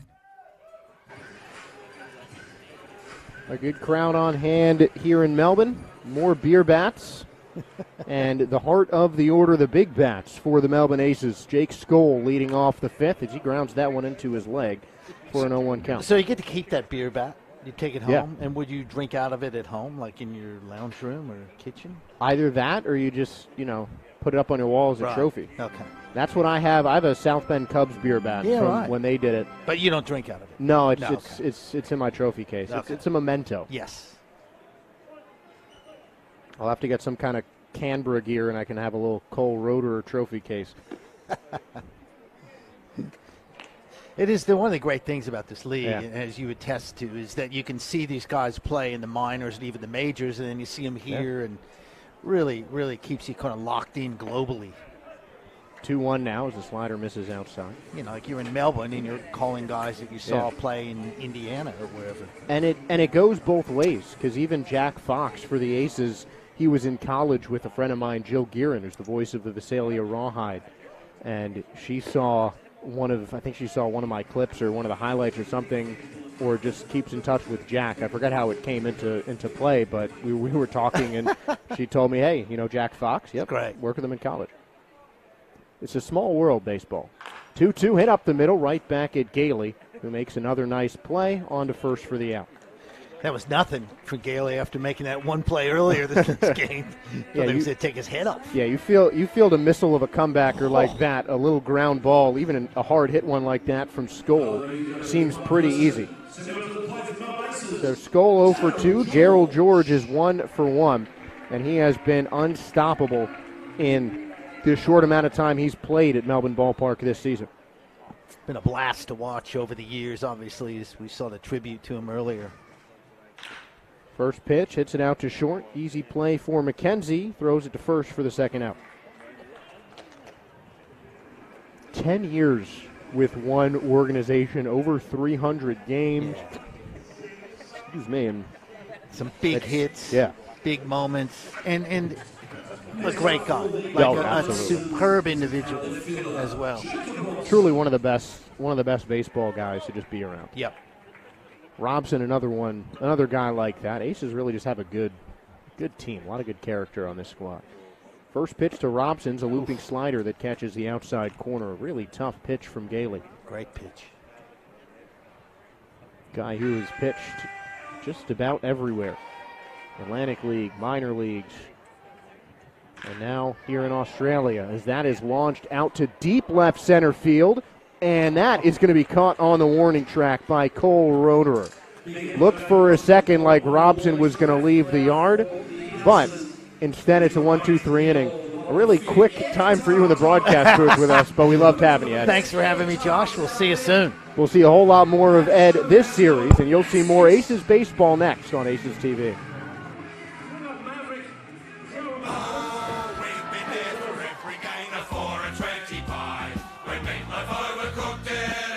Save that drive. When Brownie takes one for the team and Bradbury skated by. This golden crusty pastry watched as Taylor kicked the sky. When Dan Simmons makes a 3, we give a big high five. What future sport looks like just won't be run without a pie. Oh, what a lovely pie, me mates are 4 and 25. Oi!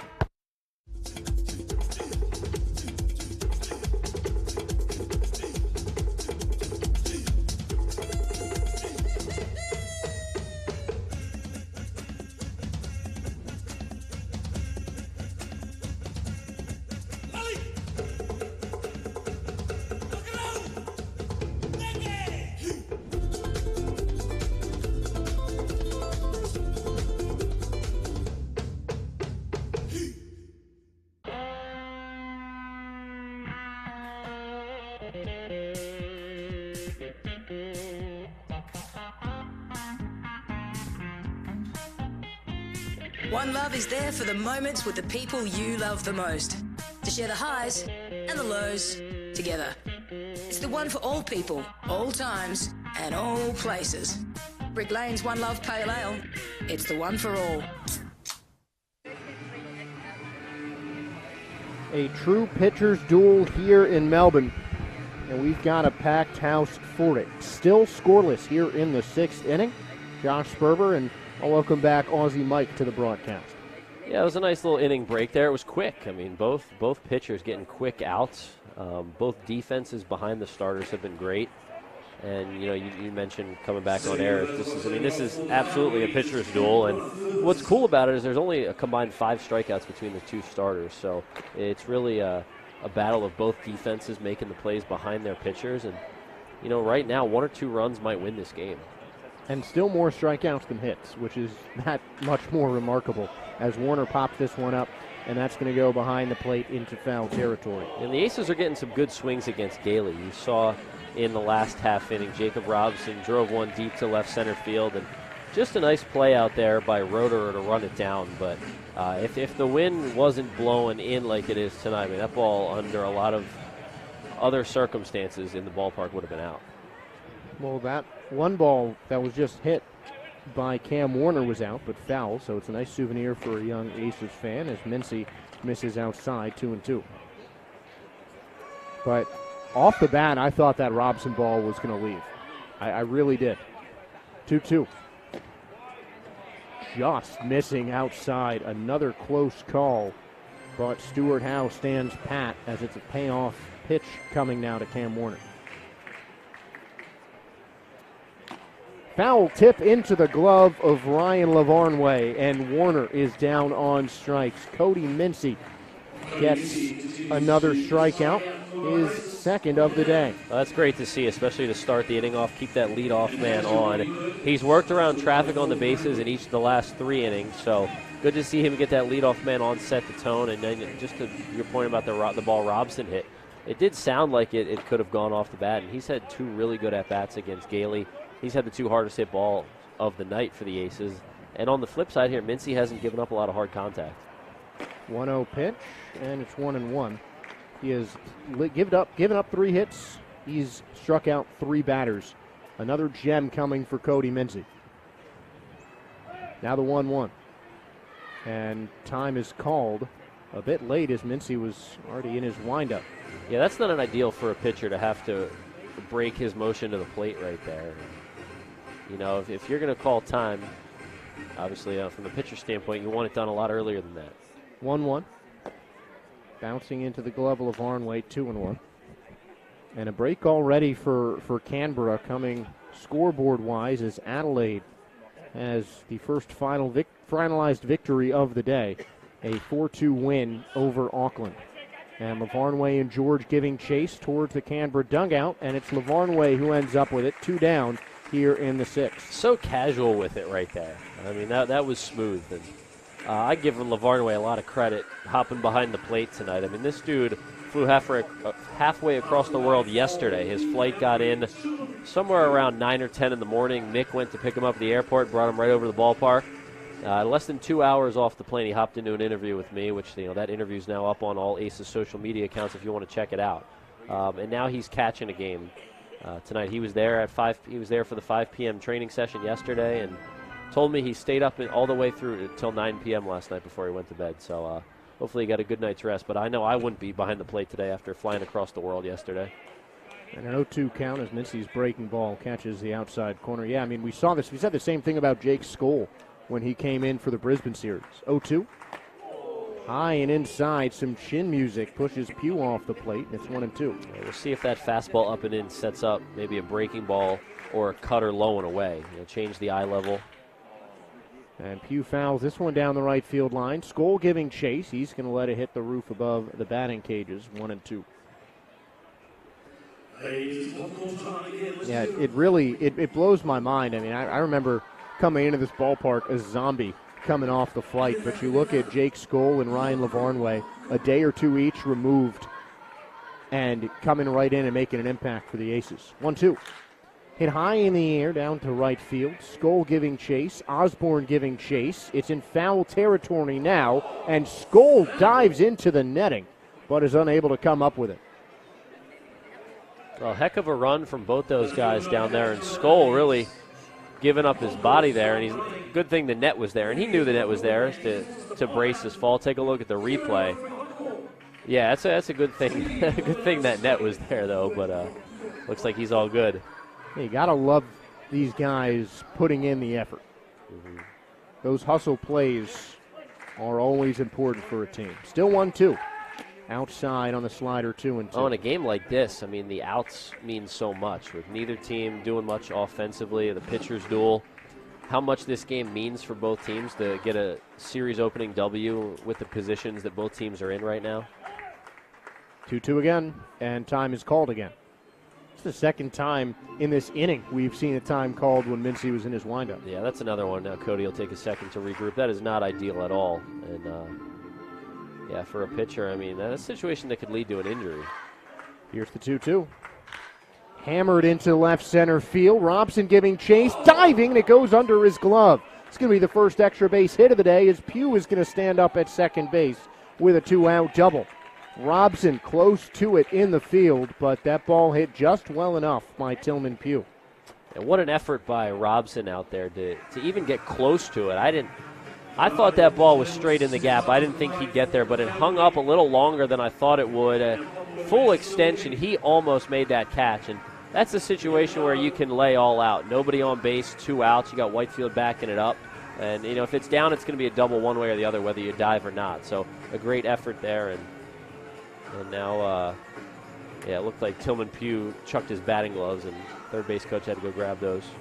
But not much damage there. Mincy still can get out of this inning with no one crossing home plate. And just got to get that inning ender here. Third consecutive inning with a runner in scoring position.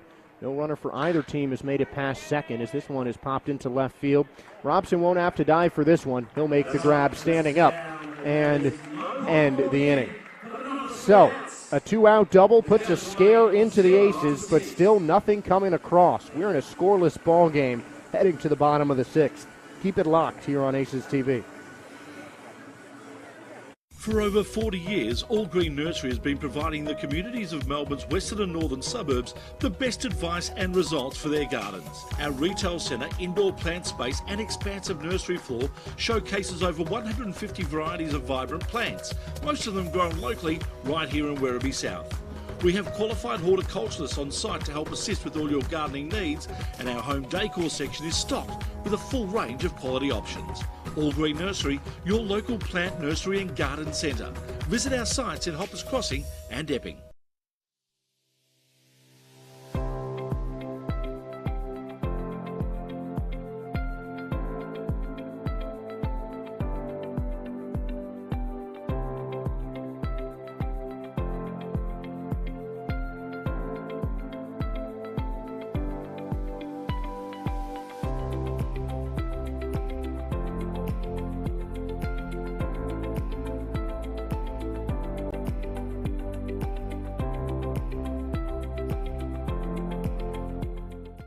All-Star Access Hire are your access equipment specialists. We have an extensive range of state-of-the-art equipment, and we pride ourselves on delivering outstanding customer service. We have the youngest fleet of equipment in Victoria, and we are consistently adding new machines. We get to know our customers and form partnerships with them. This video is of our partnership with the Victorian Government. Top of the 7th inning for Melbourne Ballpark. Oh, it's bottom 6, my bad. Like trying to take away some of my innings here, but it's all right. 0-1 count to Ryan Lavarnway. 7-8-9 coming up for the Aces as Gailey sends this one outside, 1-1. I got all screwed up because I don't have my scorebook today, so I looked at the paper and I was like, oh, we're in the top of the 7th already. I mean, we haven't called baseball in 2 weeks, you know. There's some rust. That's why we had to bring in Ed to give us both a break. Lavarnway hit this one hard but fouled down the third base line, 1-2. Yeah, I was trying to juggle, you know, getting some notes down for the recap and looking at the this page where I'm keeping score today, and got all messed up there. Here's the recap. The pitchers absolutely dealt. 2 scoreless outings, 5 combined hits. Only 1 for the Aces, but their lineup has been technically retired in order, with the double play taking Darryl George off the base paths after his second inning single.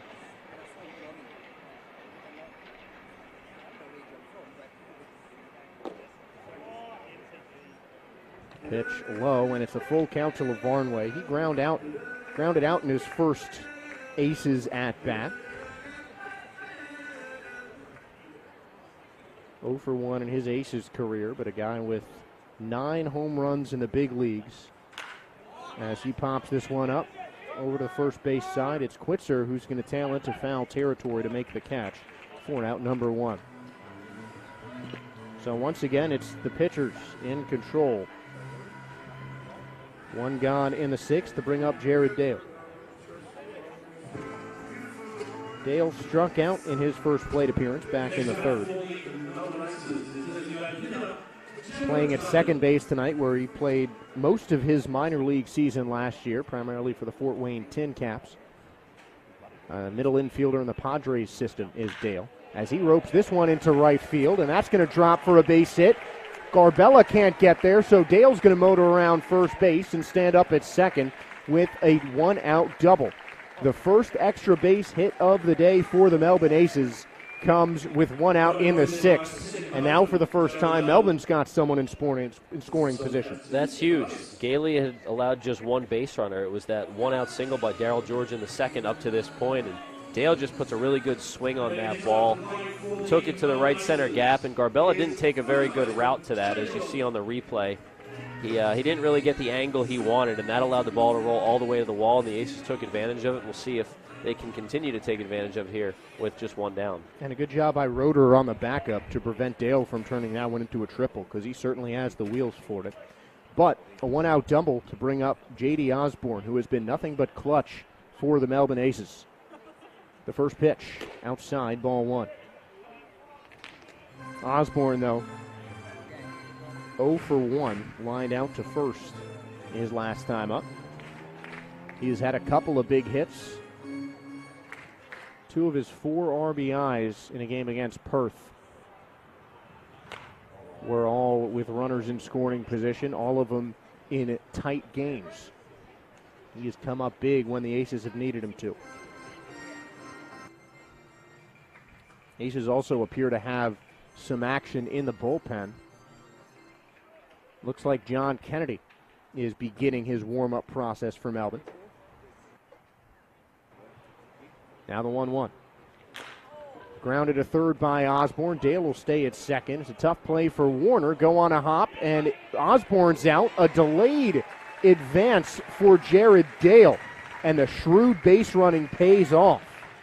So Osborne gets a ground out to third, but Jared Dale is now 90 feet from becoming the game first run. Love that aggressiveness from Dale right there. Knowing the situation where, hey, look, runs are hard to come by tonight. Neither team has scored one. So any chance you get to move up 90 feet, you take it. And it's a low-risk play right there. Now, I know the old baseball cliche, you don't want to make the last out at third base, but in that situation, I like the aggressiveness. Now a lot changes with him at third instead of at second. And you bring up Aaron Whitefield, who, though he struck out twice, still one of the biggest bats in this Aces lineup. And he's a guy you just want men on base for, plain and simple. This season especially, he's performed better with guys on base. And he loves the big spots. 1-0, outside, 2-0. And now with Dale at third base, the Aces will go up 1-0 with a pass ball, a wild pitch, an error. It changes a lot of things. If he's at second base, he can't score on any of those plays. And a lot more pressure on Frank Gailey as that misses outside. It's 3-0. Seems to be pitching around Aaron Whitefield here. Yeah, he's got the base open, and you got the left-handed hitter on deck. Burks had 2 weak groundouts against him, so this is more of a pitch around, like you said. 3-0 pitch, way outside, and 4-pitch walk to Aaron Whitefield. And he's a guy who is looking for his 10th steal of the season. He leads the league with 9, so we might see him take second base. And that could put even more pressure on Gailey and Perkins. Yeah, and if Whitefield decides to take second here, it's not like they'll pitch around Chris Burke then. It'll give Burke a chance to hit with 2 men on, because they won't pitch around the lefty to bring up Glendening, the right-handed hitter, as there's a discussion going out on the mound there with the entire Canberra infield. So Whitefield, I could definitely see him running, especially Gailey, not as quick to the plate as some pitchers. So if he's able to take advantage of that and get to second, that puts 2 in scoring position with Burke up at the dish with a chance to do some damage. And it's Keith Ward, the manager for Canberra, on the mound, but does not appear to be taking the ball from Frank Gailey. And the base running ability of Whitefield makes this situation even more dangerous. Burke still on the younger side, a little less proven than some of the guys in the Aces lineup, but a guy who can certainly do some damage at the plate. And lefty or not is not someone that Gailey should take lightly. Yeah, I think the approach for Burke here is, do what he normally does up there. Works the count, sees pitches really well, but try to send something into left field. Flick one the opposite way. Don't try to pull the ball, and he's rolled over on a couple in his first 2 at-bats. See if he can send one the other way and shoot one through the hole. So a left-on-left matchup. Whitefield itching to go at first. Burke launches this one high in the air out to right center field. Roederer's going to ease under it, and he will make the two-handed grab to end the inning.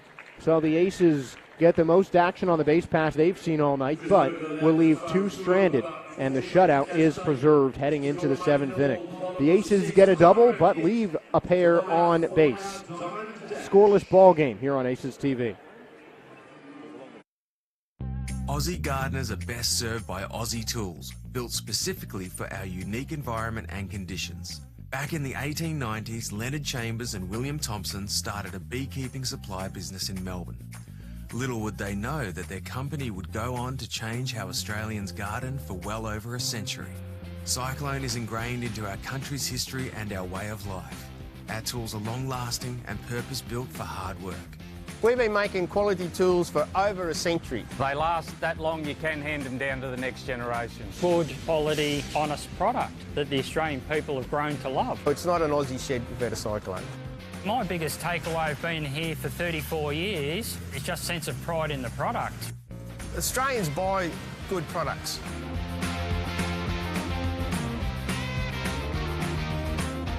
So if they keep on buying, we keep on making, so we're here. Cyclone tools, made for Australians. When enjoying a punt, easy does it with Punt 123. Punt123.bet is your home for all your punting needs with same race multis and same game multi options, including daily promotions on all the major sporting and racing events. It's punting made easy. Get in the game with Punt 123. Visit punt123.bet or download the app today. Gamble responsibly. If gambling becomes an issue for you, call 1-800-858-858. All right, so now it's my turn. We got that all sorted out. It is now the top of the 7th inning. I thought that was the last half inning. But we are good to go, all set. We got everything all lined up here in the scorebook and all that. Michael Marcantonini and Josh Sperber bringing you the action from Melbourne Ballpark here on Aces TV. New pitcher into the game for the Aces on this punt 1-2-3 pitching change. The Aces bring on left-hander John Kennedy, the 28-year-old southpaw, 6 feet 7 inches tall, Melbourne native. He is on after working 8 solid innings so far this season. 3-pitch pitcher, 4-seam fastball, curveball, and a changeup. Kennedy last pitched against Geelong, Korea in round 6. He threw twice in that 4-game set at Geelong, and now he is the first man out of the bullpen for Peter Moylan here tonight. Mincy gets another no decision, no runs of support for him tonight. He's done after 6 really, really good innings, and it seems like every time out, Josh, we say that this outing, the current one, is the best start of the season for Cody Mincy. Yeah, he's just been getting better and better, and this has been his best outing of the season. I don't think there's a question about it. The 2 walks to 3 strikeouts, not a great ratio, but anytime he's had runners on base, he seemed to just clamp down. The only time that 2 players have consecutively got on base for the Cavalry were the first 2 batters of the 4th inning, and he gets 2 weak flyouts and a strikeout after that.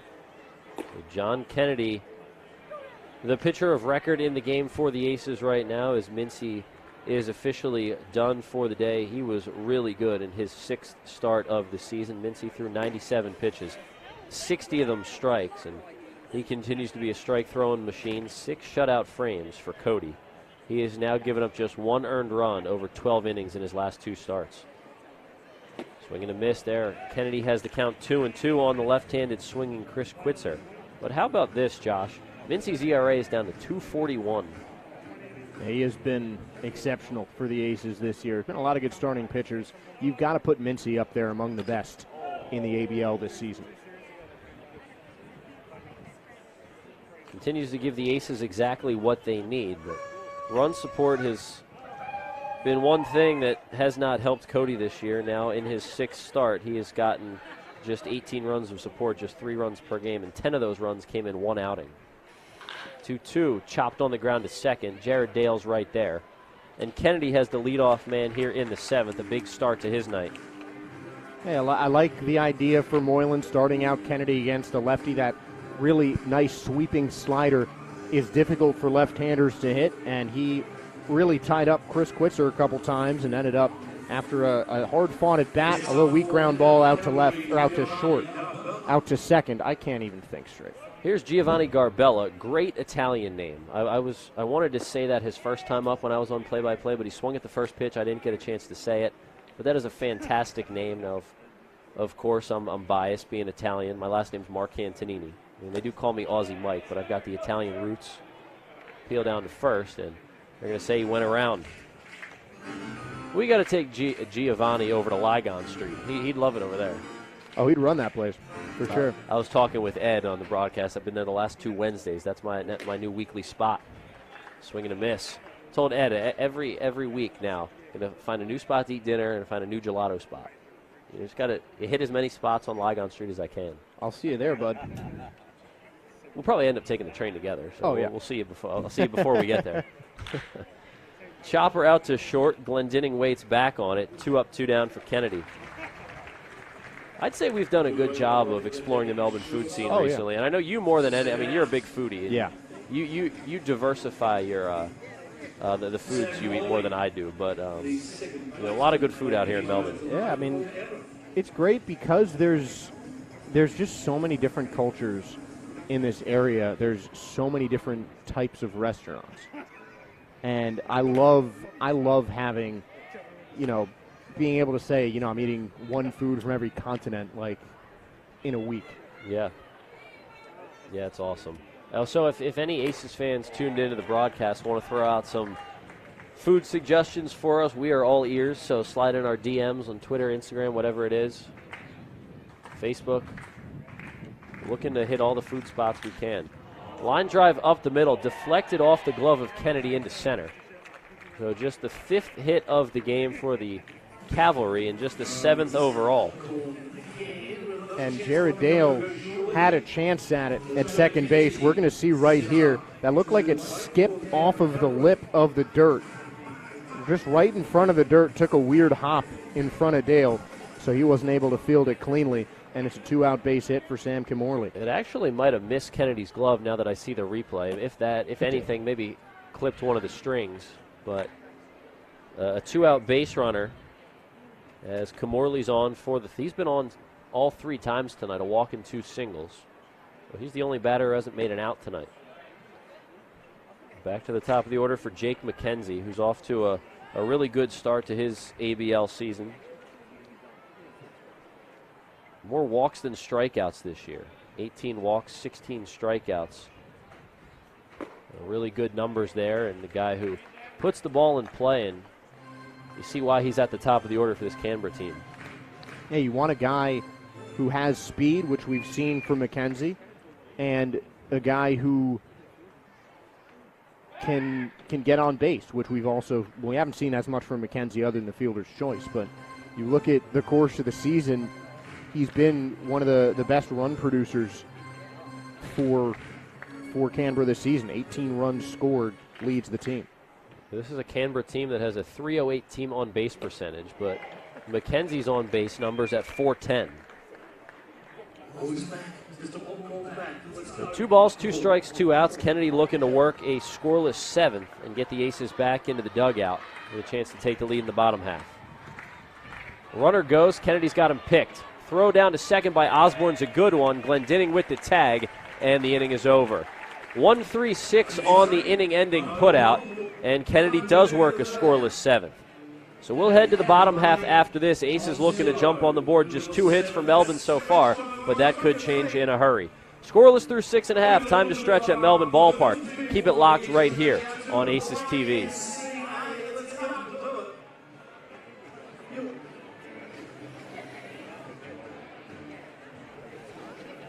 For over 45 years, Hobson's Bay Dental has delivered the best results through continually updating their skills and technology. Dr. Andrews and his team also take great pride in treating patients like family. Melbourne Aces players trust their teeth with Hobson's Bay Dental, and you should too. Business Network International is flourishing across Melbourne's West and Geelong. Local businesses, including the Aces, join BNI for professional development, networking opportunities, and to increase business prospects. Find your local BNI chapter to tap into a wealth of resources and to join a winning team. New Era Technology provides specialized IT solutions for your business around internet and voice communications, managed services, as well as secure cloud hosting for data and software. Trusted by the Aces, New Era has an extensive team of engineers and sales professionals who provide hands-on collaboration that is backed by deep industry training. Back here at Melbourne Ballpark, we are rocking out to the YMCA as the Aces look to jump on the board first against starter Frank Gailey for Canberra, who is still out there. He hasn't had to work too hard tonight. He's allowed just 2 hits. A Darryl George one-out single in the second, and a Jared Dale one-out double in the 6th. Aussie Mike and Josh Sperber with you on the call. It's been a fun one being back at Melbourne Ballpark tonight as Glendinning swings at the first pitch, sends it into left center field. But Cole Roederer is right there. Well, that theme continues, Josh. A lot of quick outs for both pitchers and a lot of fly ball outs. Yeah, the Aces really trying to get extra aggressive to put runs on the board. Just 2 hits. And you see a lot of times that Melbourne's really swinging early in the count. It's helped them out, though. That's where the Jared Dale double came from. But the Aces just looking for something to get some runs on the board. The Aces had runners at first and third with 2 down in the bottom of the 6th, but did not score. Here's Jake Skoll. First pitch from Gailey's over for a strike, and he has really kept Aces hitters off balance tonight. Coming from the side with that delivery and also not throwing hard, so Aces are used to guys ramping up the velo a little more. Breaking ball in the outer corner, and he's really painted the corners well to both righties and lefties. Yeah, if you're not a guy who throws in the upper 90s, you don't stay in professional baseball as long as Frank Gailey has without being able to paint corners, without being able to use your control, really. Skoll rips one up the middle. That's a base hit. 3rd hit of the night for the Aces. And he's a one-out base runner for George. Skoll's 5th game in Melbourne Ballpark, his 5th game with a hit in Melbourne Ballpark. He just loves hitting the ball here, and man, does he put a hard swing on this. He got the barrel on it. Another comebacker that almost took off Gailey's head, but this one settles into center field. Gailey came into this game with his ERA at 3.41. It's now down to 2.88. Darryl George with 1 swing could send it back up over 3. We know he can do that. Couple homers, 3 doubles so far this year for George, who's played in just 6 games. This is his first game this year against a team not named Geelong Korea. Played games 2 and 3 of this season against Geelong Korea at home, then the oblique injury, and then played in all 4 games with 3 starts at Geelong Korea in round 6 before the holiday break. Skoll's at first with 1 down in a scoreless game. Move over. John Kennedy worked a scoreless top of the 7th. Worked around a 2-out base hit. Picked off Sam Kimmerly. And that's how the top of the 7th ended. Gailey takes his time. Pitch to George is outside. Well, Darryl was honored before the game for becoming the first player in Aces history to reach the 300 games played milestone. He's the first player to do it in the ABL, all with 1 team. And at just 29 years old, he could play another 300 here. 1-1 pitch. Little tapper back to Gailey. Throws to second for 1, over to first. And it's an inning-ending double play. So a nice turn by the left-handed starter. 1-6-3 on the putout, and the inning is over. Second double play the Aces have hit into tonight, and they go quietly in the 7th. So we are done with 7 full at Melbourne Ballpark. We'll head to the top of the 8th after a quick break. Keep it locked right here on Aces TV. At the Sporting Globe, we're a little different to other pubs and bars. We have more than just cooks, we have chefs. We have more than bar service, we have table service. We have more than specials, we have specialties. We have more than live sporting events, we have atmosphere. And we have more than customers, we have fans. It's more than a sports bar, it's a Sporting Globe.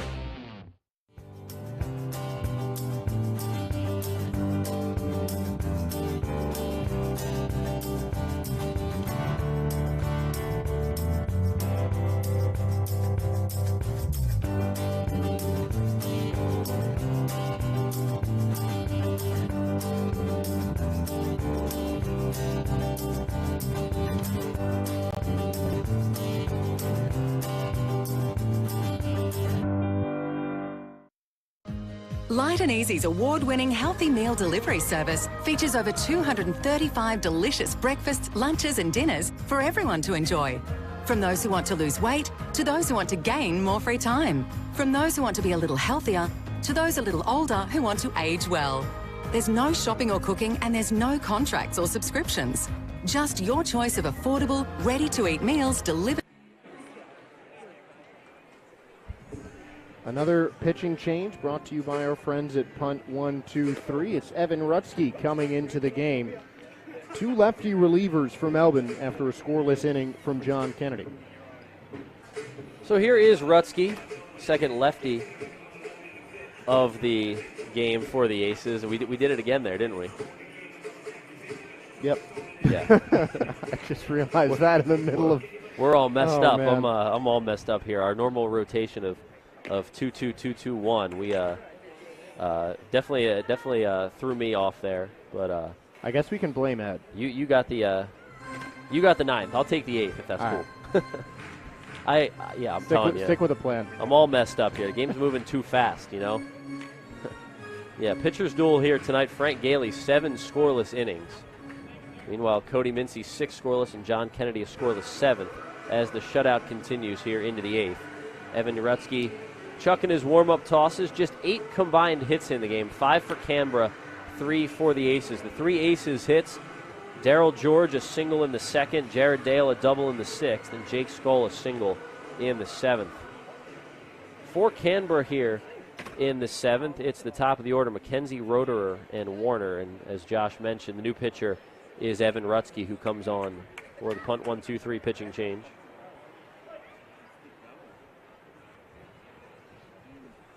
Rutsky gets the top of the Canberra order. Big game for both of these teams. Both teams sitting in 3rd place in their respective divisions, looking to make up ground. And Josh, this would be huge for the Aces to get a series opening W. Now, something they have not had since the Perth series, and that was their only series opening W.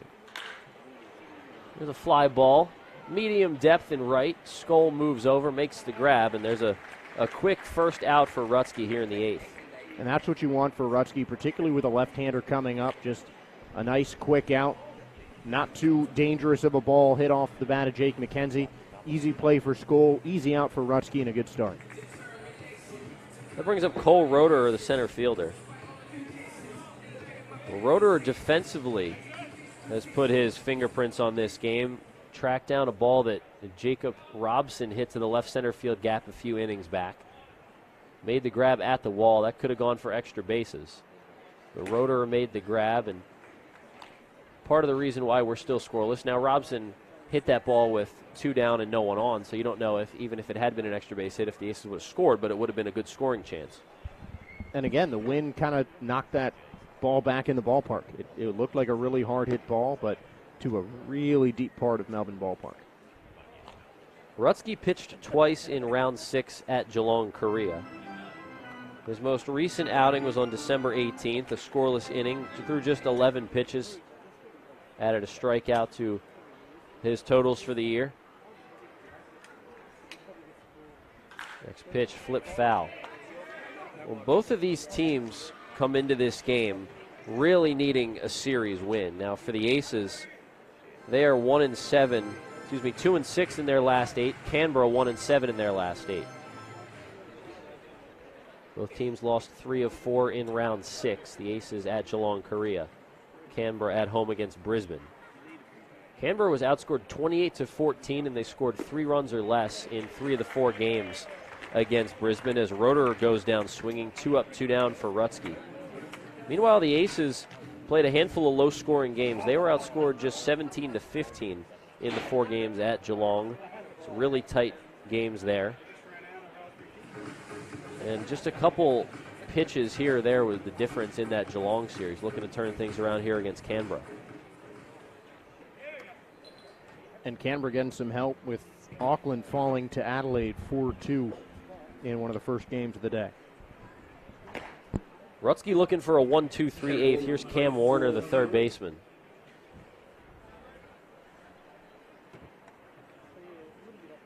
Warner has played in all but 2 games for the Cavalry this season.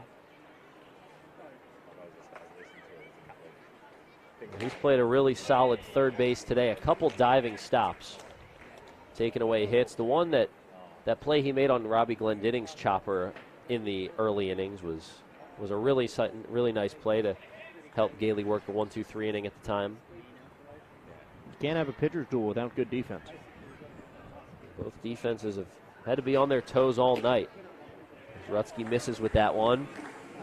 Mincy struck out 3 in his 6 innings. Kennedy did not, Mincy struck out 3. Rutsky struck out 1, none for Kennedy. So just 4 strikeouts for Aces pitchers, and Gailey has only 3 strikeouts. So defense has been so important tonight with both pitching staffs working to contact. 2-1 pitch off the end of the bat, popped up. See if Osborne can make the play. He does. J.D. Osborne handling first base as well as anybody in the ABL this season. He makes another nice play, and it's a 1-2-3 eighth for Evan Rutsky. So we head to the bottom of the 8th to see if the Aces can get a run or 2 on the board. Scoreless through 7.5, bottom 8 after this on Aces TV. Oh, we've been there for every game, a 4 and 25. When Meatloaf overcooked it and Gregan saved that try. Then Brownie takes one for the team and Bradbury skated by. This golden crusty pastry watched as Taylor kicked the sky. When Ben Simmons makes a 3, we give a big high five. What future sport looks like just won't be right without a pie. Oh, what a lovely pie, me mates a 4 and 25. Oi!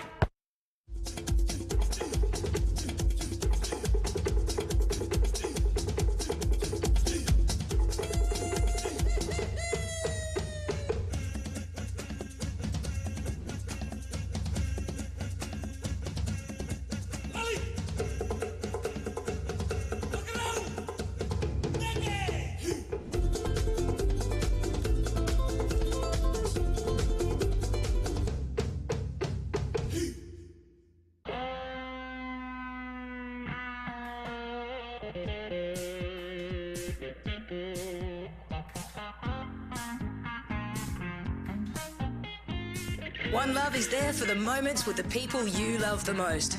To share the highs and the lows together. It's the one for all people, all times, and all places. Brick Lane's One Love Pale Ale. It's the one for all.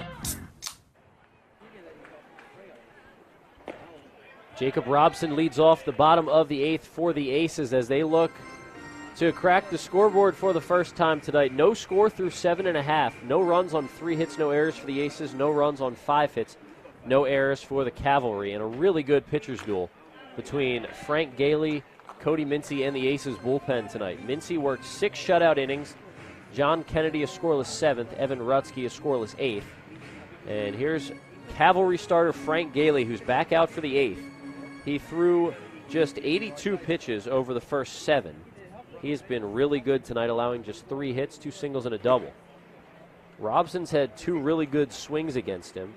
Smoked a liner up the middle that Gailey caught and turned into an inning-ending 1-3 double play back in the 2nd inning. And then in the 5th, Robson scalded one to the left center field gap that Roederer ran down at the wall.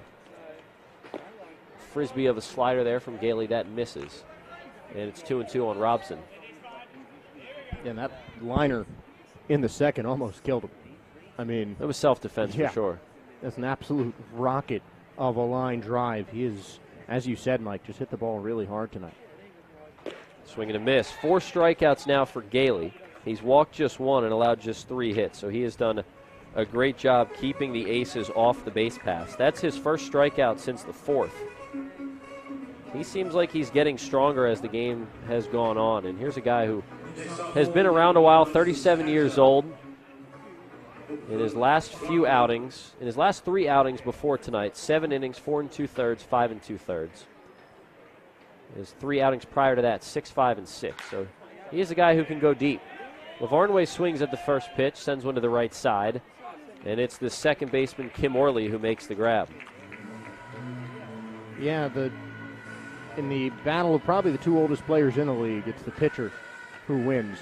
And now Jared Dale's going to come up, who's had the most success against Gailey tonight. You get the feeling here in the later innings that one swing could be the difference tonight. If anyone's able to put one out, or even if we see another extra base hit, and then a team's able to manufacture the run. This could be a all you need is one run kind of night. Dale takes outside. Dale had a really good swing on Gailey his last time up, doubling to right center. Be nice if he could do that again here and extend the inning.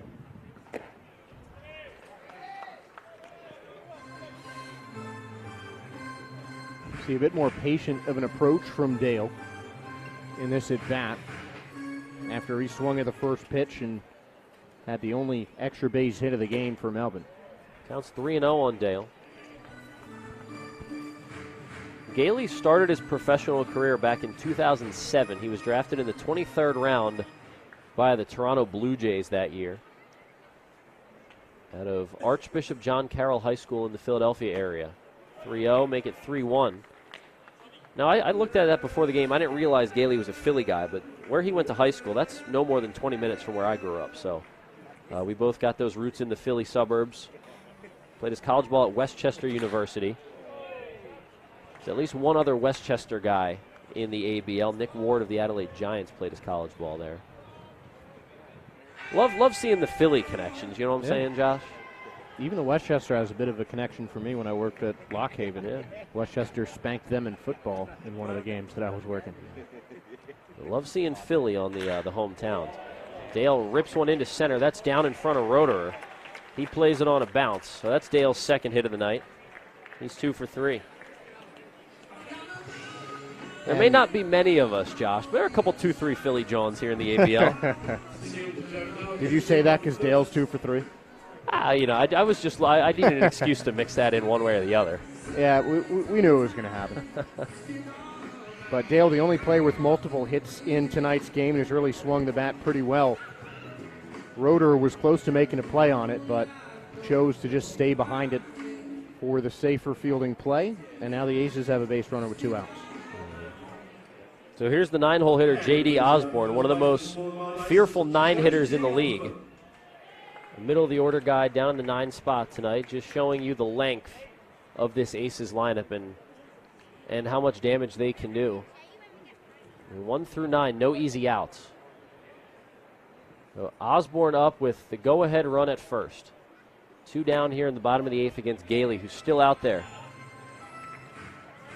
Gailey spent 2007 and then through midway through the 2011 season. Midway through the 2012 season with the Blue Jays organization, then a couple of years in the Phillies system, then back to Toronto, then Oakland.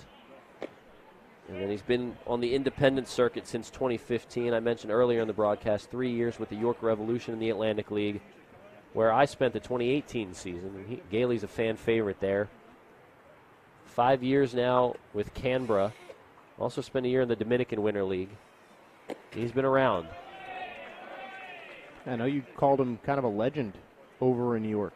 He had a good career with the Revolution. Yeah, I heard a lot about him during my time there. Had a sub-4 ERA, won 25 games over 3 seasons. Had a season in 2017 where he won 14 games, and the Revs won it all that season. Seems like I always get to a team right after they win a ring. Same. Actually, the last now 3 teams that I've been a part of, in South Bend, they won a ring in 2019. I technically got there in 2020, but then COVID happened. Same thing with Bowling Green and now Melbourne. Ground ball up the middle. We'll see if it sneaks through. It doesn't, but the throw is offline.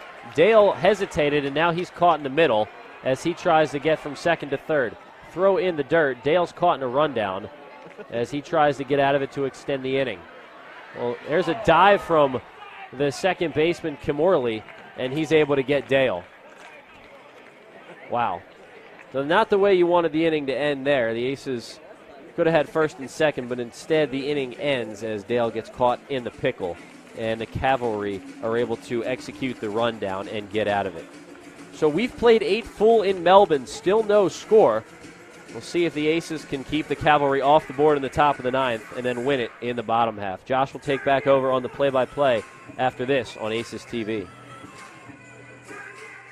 For over 40 years, All Green Nursery has been providing the communities of Melbourne's western and northern suburbs the best advice and results for their gardens. Our retail centre, indoor plant space and expansive nursery floor showcases over 150 varieties of vibrant plants, most of them grown locally right here in Werribee South. We have qualified horticulturalists on site to help assist with all your gardening needs, and our home decor section is stocked with a full range of quality options. All Green Nursery, your local plant nursery and garden centre. Visit our sites in Hoppers Crossing and Epping.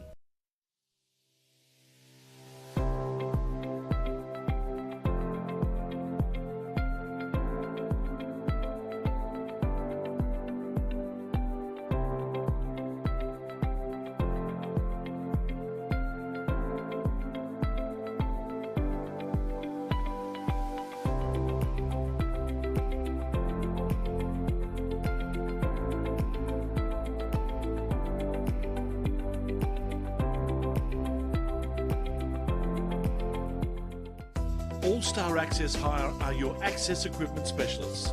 We have an extensive range of state-of-the-art equipment and we pride ourselves on delivering outstanding customer service. We have the youngest fleet of equipment in Victoria and we are consistently adding new machines. We get to know our customers and form partnerships with them. This video is of our partnership with the Victorian Government at Reservoir Station. All-Star Access Hire are proud sponsors of the Melbourne Aces and our All-Star Bar. The longest scoreless game of the season for the Aces thus far. 0-0. 11 hits combined in both teams, but no runs coming across. And now the Canberra Cavalry will try and change that in the ninth inning with the heart of their order. Robbie Perkins grounds this one up the middle. A diving stop by Dale, but that knocks it into left field. And Perkins is going to wheel around set first. He's going to go into second base. Throw not in time. So no one in left field to cover as the first pitch of the ninth inning puts a runner on second for the Cavalry. Yeah, it'll be interesting to see if they score that a single and an E4 as we take a look at the replay. I mean, it's not like Dale meant to do that. I mean, just with the extra effort, he knocked it into left field. Maybe they just scored a double. But that's a tough break, especially to open the inning with the go-ahead run now 90 feet away. And on first look, I thought that Perkins missed first base, but looking at the replay, I think he got it.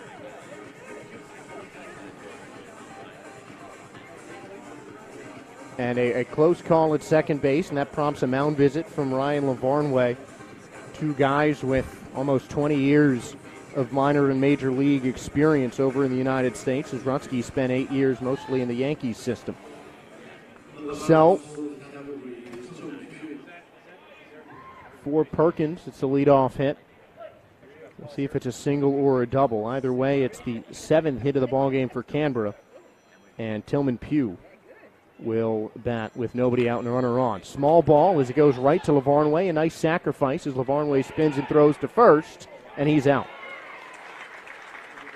So that moves the runner over on the sacrifice 2-3 play, and Lavarnway showing the experience over at catcher with a nice play. That was a really, really strong throw by Lavarnway. To do it off balance the way he did, take a look at this play. Great footwork, the spin and one motion throw. And J.D. Osborne did a great job holding the bag over at first. But now Rutsky really needs a strikeout, a pop-up, a weakly hit ground ball. Something to keep that runner on third base, but biggest spot of the game right now. So scoreless, one out and a runner on third. And the infield coming in for Mitchell Edwards as the pitch in there for a miss.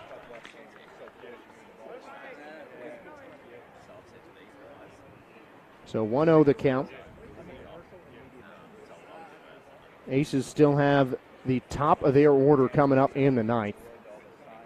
So definitely a chance for Melbourne to get this win as Edwards sends that foul down the right field line.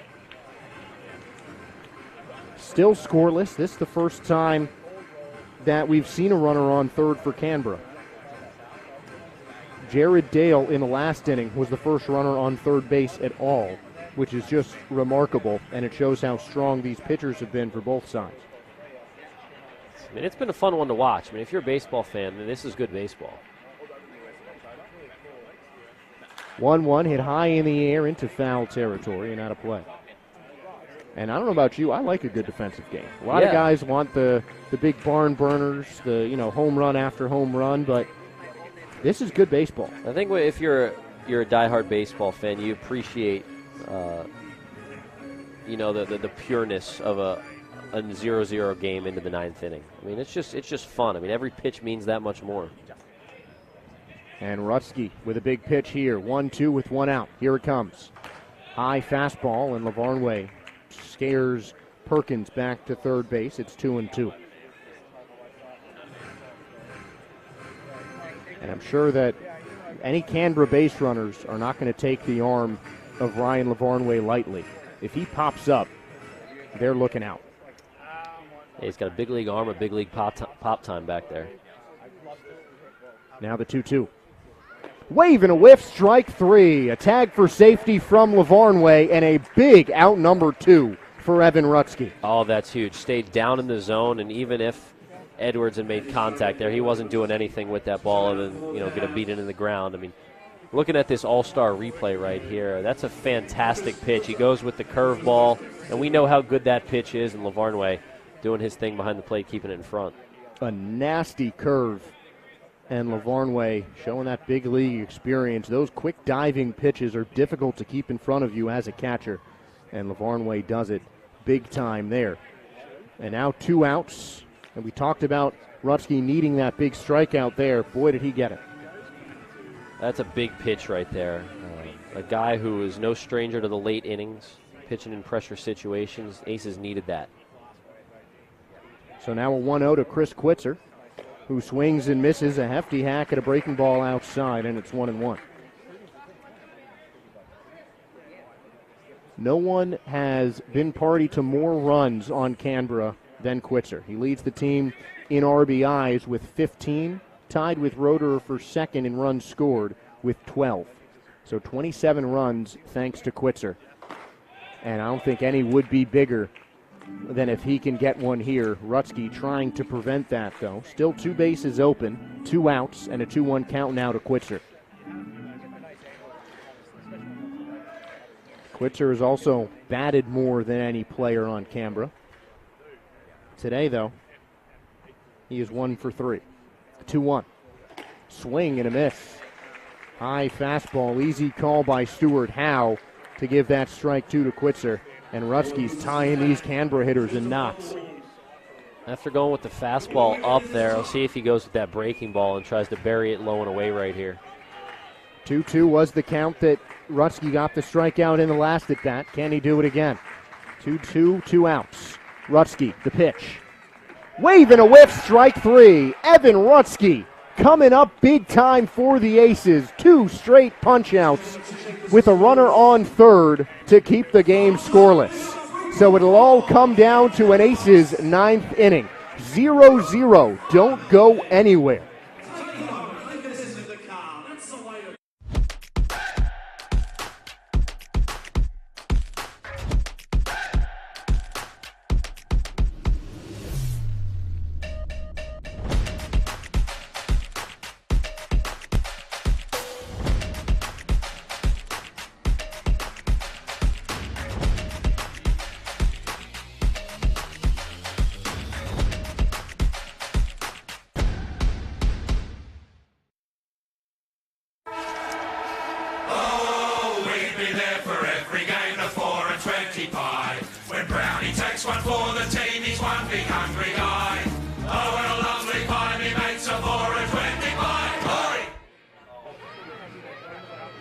So we'll come back into a quick replay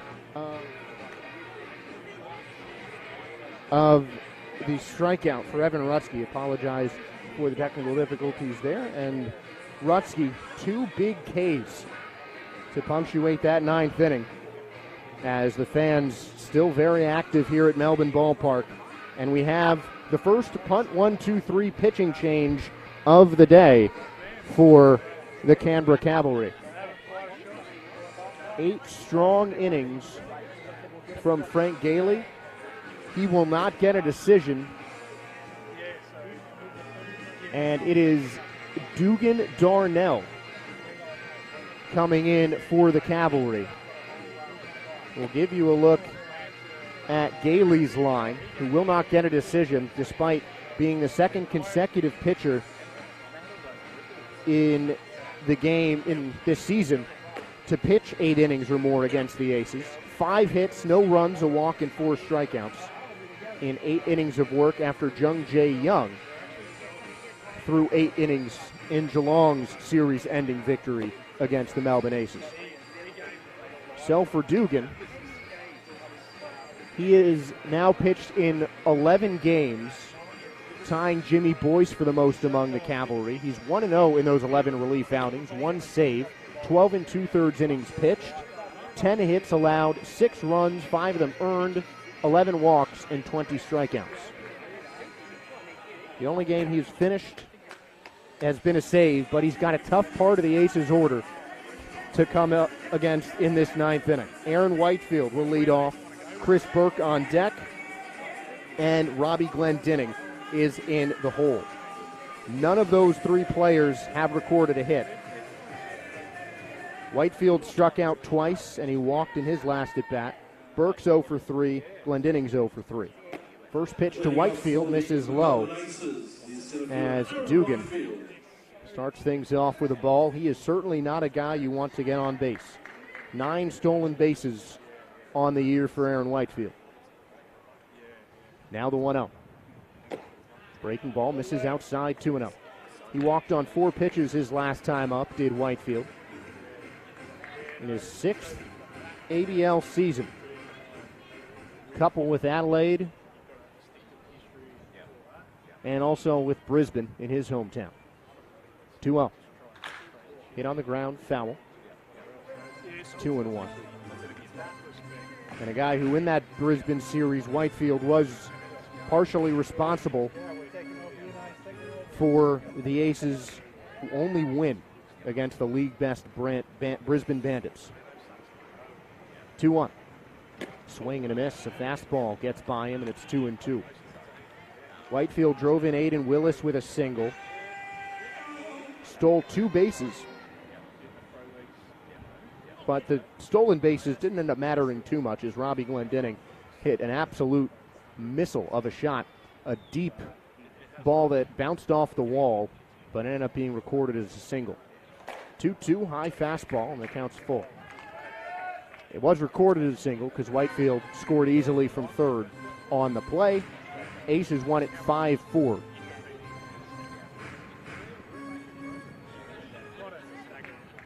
And their second walk-off win of the season. They're looking for a third here. Payoff pitch. Whitefield fouls it back. We'll do it again.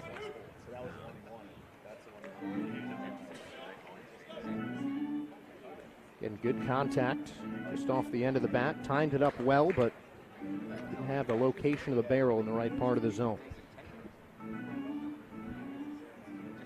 Payoff pitch again coming for Whitefield. Los Angeles Angel. As he lets that go by him, and he thought it was a walk. Instead, it's a called strike 3. 3 Ks for Whitefield. First of the day for Dugan Darnell. And we'll take a look at it here.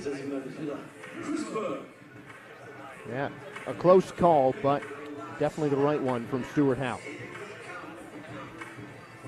That's going to bring up Chris Burke, 0 for 3 in his first start since November. The pitch. Missing upstairs, count 1-0. 2 ground outs and a fly out for Burke.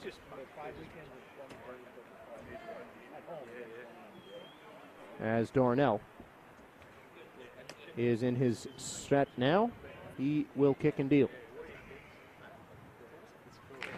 Burke fouls it away, and it's 1-1. Burke, one of the longest tenured Aces. They have a lot of guys who have just been here for a while and continue to play in Melbourne. They don't let many Melbourne baseball products leave their clutches. It's a great place to play. Burke, one of them. In his 6th year with the Aces, or his 5th year, excuse me, as he swings and misses. Also a player in the Phillies system Didn't play a lot in low A Clearwater this past year, but that's partly because he was transitioning from catcher to outfielder, where he has played almost the entirety of the season this year. Getting one of his rare games at DH. Just his third start, fourth overall game at DH for Melbourne this year. The pitch. Swing and a miss, and 2 strikeouts for Dugan Darnell in this 9th inning. He's rolling through these Aces hitters. But now Robbie Glendinning coming up to the plate. He was the walk-off hero in the Aces' last walk-off win against Brisbane. 0 for 3 today. Flied out in the 1st and the 7th. Grounded out to 3rd in the 4th on a really nice play by Warner. No base runners in the 9th yet for the Aces. As the first pitch, Glendinning checks his swing and misses outside.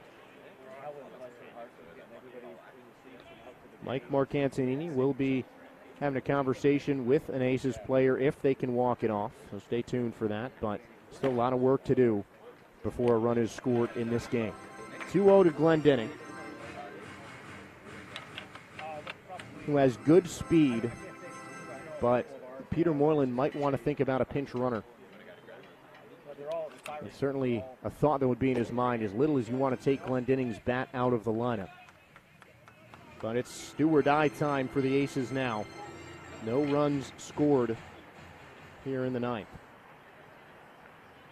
3-0 count to Glendinning with the powerful Jake Skoll on deck. Dugan deals. Called strike on the outside corner. To get me over fastball does the trick. Skoll certainly not a guy you want to have up if you're Dugan Darnell. The righty to the big lefty. As the righty deals, 3-1, cut on and missed, and it's a full count. Working the count full after a 3-0 start to Robbie Glendinning. Kansas City Royals farmhand. After an injured 2021, spent most of last year in AA Northwest Arkansas. That's hit back up the middle. Running towards it is Kimorley. He'll throw across the body, but Glendinning gets there in time. Robbie Glendinning showing off the wheels. And a 2-out single for the Melbourne Aces keeps this 9th inning alive.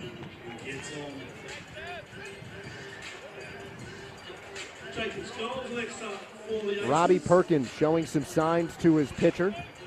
Just calling out the strategy for Canberra. 2 outs, but a good base runner on first base. Glendinning will stay out there. Oven mitt going on for Jake Skoll.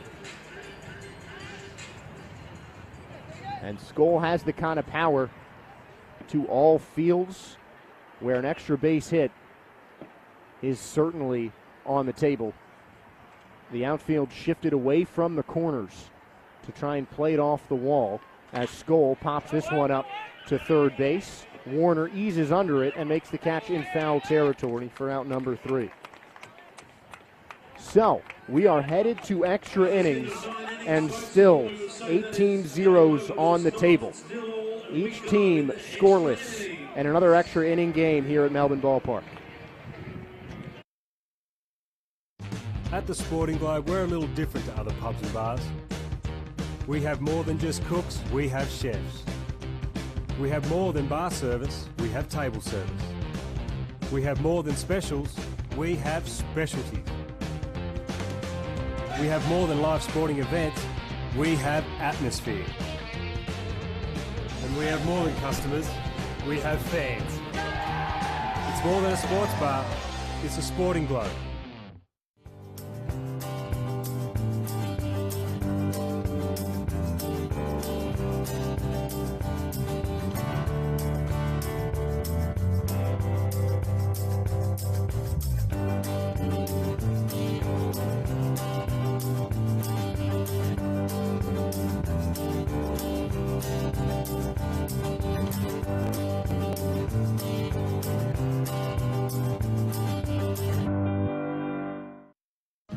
Light and Easy's award-winning healthy meal delivery service features over 235 delicious breakfasts, lunches and dinners for everyone to enjoy. From those who want to lose weight to those who want to gain more free time. From those who want to be a little healthier to those a little older who want to age well. There's no shopping or cooking, and there's no contracts or subscriptions. Just your choice of affordable, ready-to-eat meals delivered to your door when you need them. Visit lightandeasy.com.au today. After a shutdown inning from Evan Rutsky in the ninth, the Aces will bring in their shutdown arm, Kevin Lennox, coming out, the fourth pitcher of the night for the Melbourne Aces in this pitching change brought to you by Punt 1-2-3. A great outing by Evan Rutsky. 3 strikeouts, 2 of them coming in huge spots. And now Kevin Lennox will try and continue that solid work. We will have extra runners on the base paths for the Canberra Cavalry. And as it usually is, it's the last 2 runners on each base. Unless there's a pinch runner, which it looks like there will be. Chris Quitzer will be on first base as the extra runner, but a pinch runner, Michael Campbell, coming on for Mitch Edwards. He'll be on second base.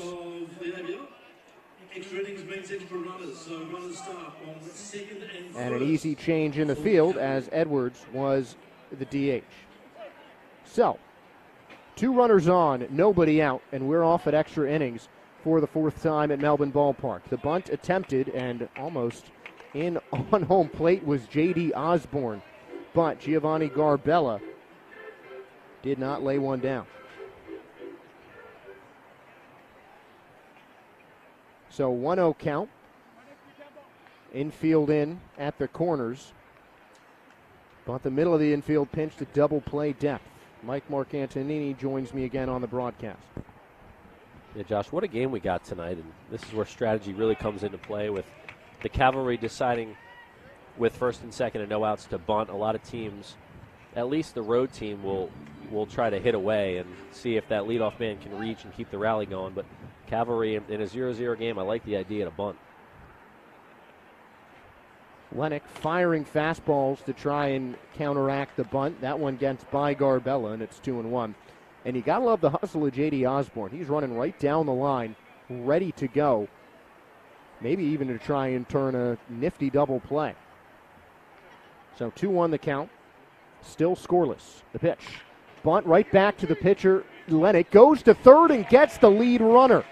So the sacrifice is not in order as Kevin Lennox gets the man on third for out number 1. That was excellent bunt coverage by the Aces, and even though it was Lennox who ultimately fielded it, you mentioned Osborne charging from first. He put himself in a great position. Had it been towards him to throw to third, George did a good job creeping back to the bag to be there. And Lennox, great footwork and good spin under control to get that lead runner. Yeah, you don't get better bunt defense than that. Getting the guy at third base is huge, and now a double play ends the inning. But Sam Kimorley is the only guy who neither team has retired. A walk and 2 hits for the Cavalry second baseman. So now it's Quitzer on second and Giovanni Garbella on first. Lennox deals. Kimorley's going to swing away, but he'll take the pitch, count 0-1. And a guy who's hitting as well as Kimorley is actually, we have a pinch hitter, surprisingly. It's Boss Manaroa. And the Boss makes it 0-2. Fantastic name. Absolutely love it. Yeah, definitely my favorite name I've ever. Oh, and Boss is his nickname. I actually looked earlier today. His real name, his given name is Crew. So, I mean, he's got 2 dope names right there. I mean, I see why he sticks with Boss, though. The 0-2.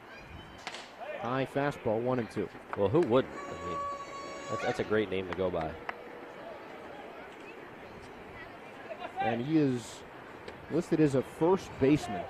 Not even just an infielder, just first baseman on Canberra's roster. So we should see a defensive change in this next inning. 1-2. Inside and a called strike 3. Kevin Lennox scoots the fastball by the Boss man, and the pinch hitter is nullified. 2 strong outs from Lennox. Oh, that's big time right there. I mean, Lennox, he's built for these late innings. He's done an excellent job so far this season for the Aces, and he's built for this spot.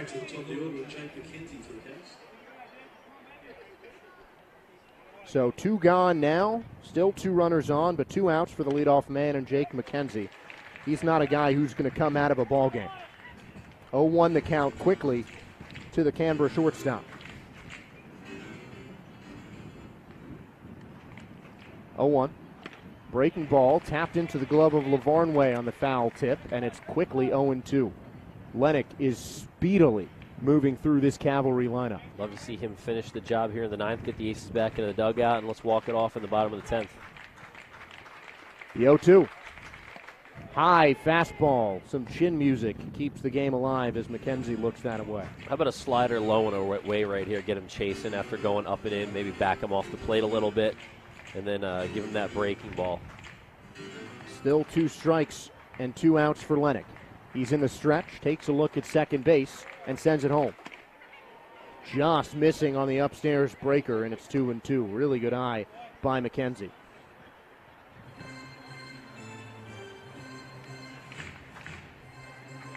Roederer on deck, but Lennox looking to end it here. 2-2. Outside on the slider, and the count runs full. So we've seen a 3-0 count work into a full count, and now an 0-2 count work into a full count. But Lennox still 1 strike away from ending the inning. The fans at his back. The payoff. Runners go as it's popped high into the air, and that's going to hit the roof. Or maybe not. I didn't hear the thud. I was waiting for it. Yeah. Unless it's still there up there. Man, that was popped really high. Yeah. Man, I'll tell you, you feel the tension and drama with every pitch right now. I mean, this game's intense. We've talked about it throughout the game. Both teams need this game in a bad way, and you can tell that both these teams are going to fight till that last strike. Payoff again. Hit high in the air out to right field. Drifting into foul territory is Skoll, but that's going to land over the All-Star bar. And everything is even in this game. 6 hits apiece. No runs apiece. No errors apiece. A lot of zeros up on that scoreboard, but that is an aesthetically pleasing scoreboard right there. I'd like to see another 0 and then a 1 below it. That'd be nice. Maybe a 3. We could do a walk. I could do a walk-off home run. But Lennox, the 3rd straight payoff. Called strike 3. Kevin Lennox shuts the door with 2 strikeouts to end off the top of the 10th inning. We'll try it again. Aces look to walk off the Cavalry after Lennox paints the corner.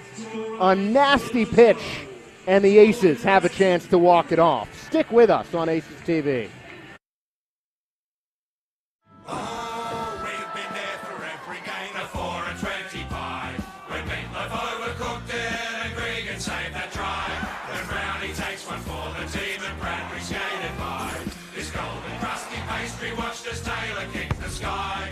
When Ben Simmons makes a 3, we give a big high five. What future sport looks like just won't be right without a pie. Oh, what a lovely pie we made some 4 and 25. Oi!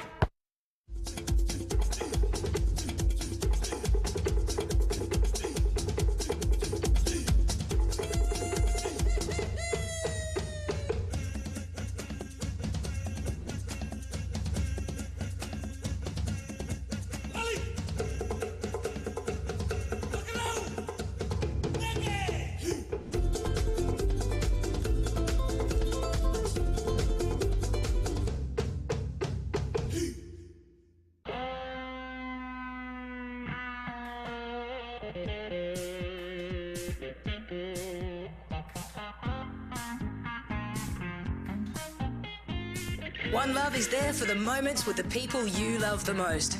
To share the highs and the lows together. It's the one for all people, all times, and all places. Brick Lane's One Love Pale Ale. It's the one for all.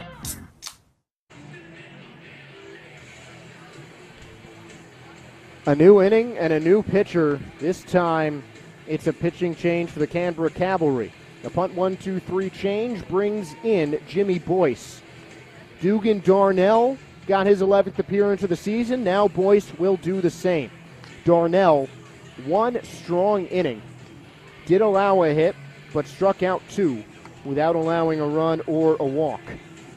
And Boyce, the New Zealand native, will come up in a tough spot to try and keep this game alive. The Aces looking to end it with the extra runners on each bag. It'll be Jake Skoll on first base as the extra runner, and Robbie Glendinning will begin the inning on second. Anything in the outfield could end the game, and the Aces bringing up 3 guys that certainly have experience doing that. Probably the most experienced hitters on their roster coming up. So Darryl George leading things off, Jacob Robson on deck, and Ryan Lavarnway, a chance to make his Aces debut, an even more memorable one, is in the hole. George honored before the game tonight after reaching the 300-game milestone. First man to do it in the ABL with just one team, although Tim Kennelly can't be too far for Perth. And George looking to cap off that pregame honor in a big way here. Glendinning on second, Skoll on first, and Jimmy Boyce on the mound as he'll turn around to scare the runners back.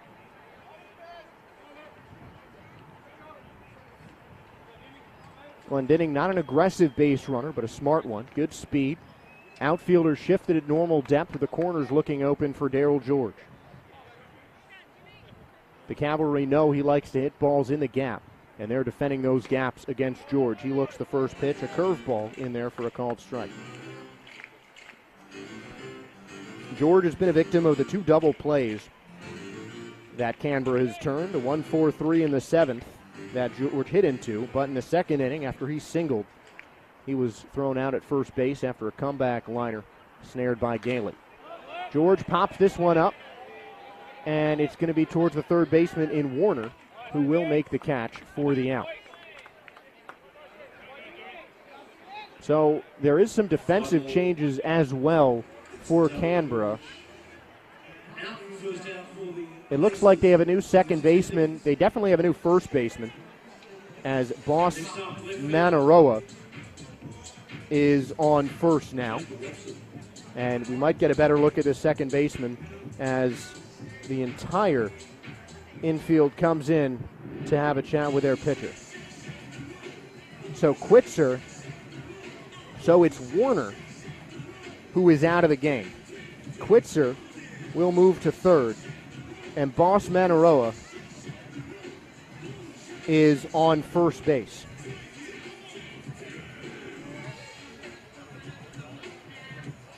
But definitely out of the game is Kim Orley, who had 2 of the Cavalry's 6 hits.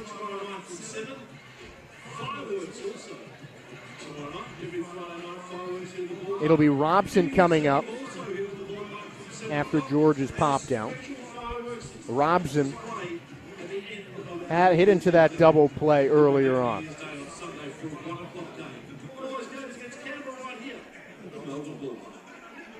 Also, it's Warner moving to second. So the final defensive substitution. The lineup does not change, just Manaroa in for Kim Orley in the 9 spot. Cam Warner moves to second base, and Chris Quitzer moves to third for Canberra. Now we got the defense set. 2 on and 1 out for Jacob Robson. Double play depth for the Cavalry. Here's the pitch.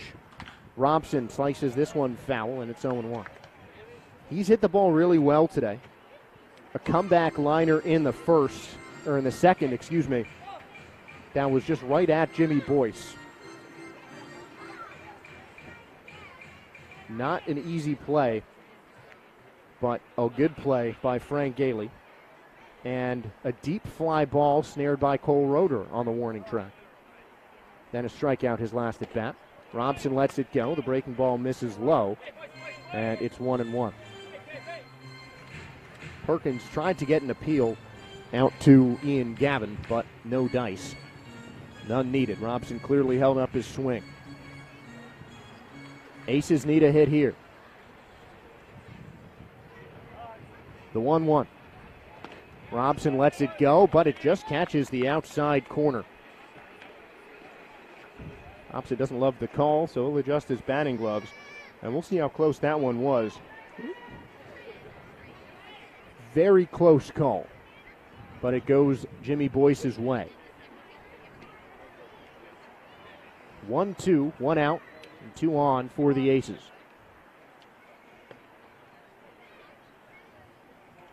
The pitch. Way outside, and it's 2-2.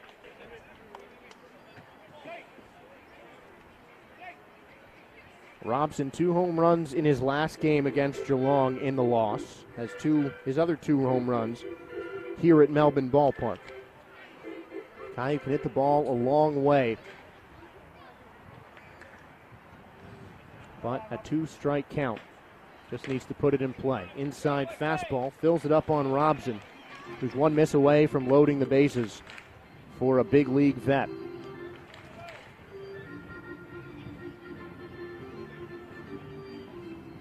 Lavarnway on deck, still hitless in his Aces debut. And a chance to make it something special as time is called by Robson.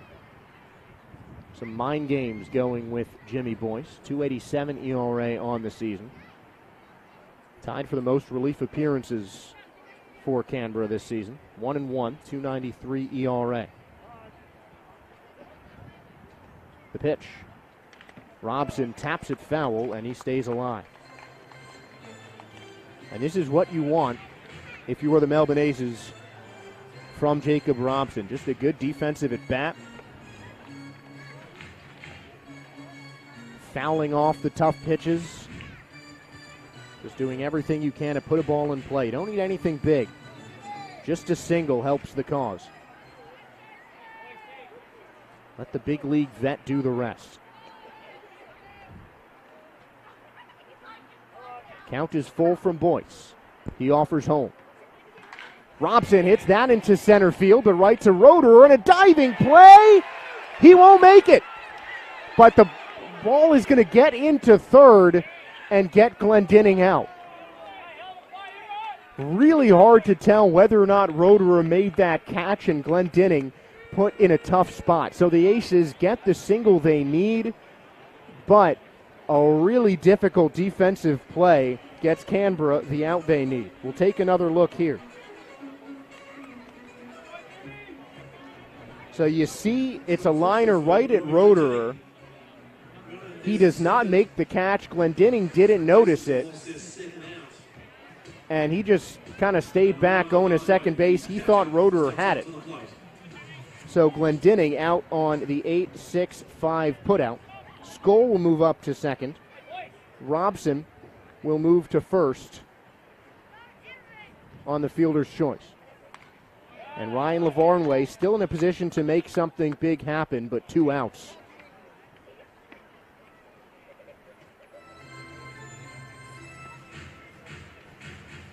On the board. 0-1 to Lavarnway, who's 0 for 3 in his Aces debut.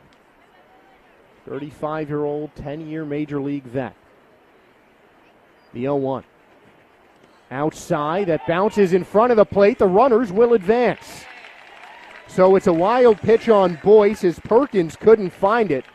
And now a single ends the game.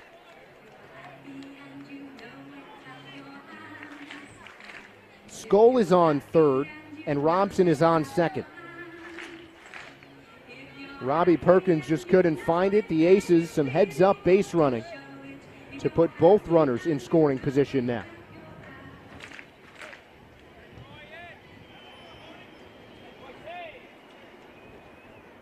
Runners on second and third, a 1-1 to Lavarnway.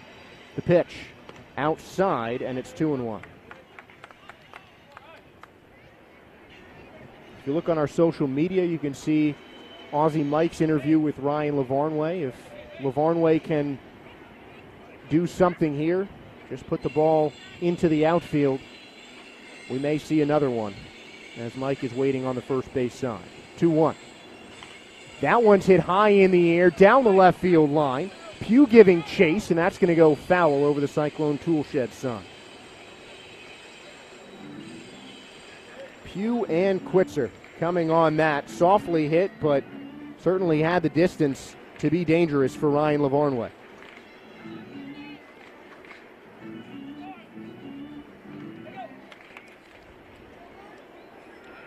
Now 2 balls, 2 strikes, and 2 outs for Lavarnway.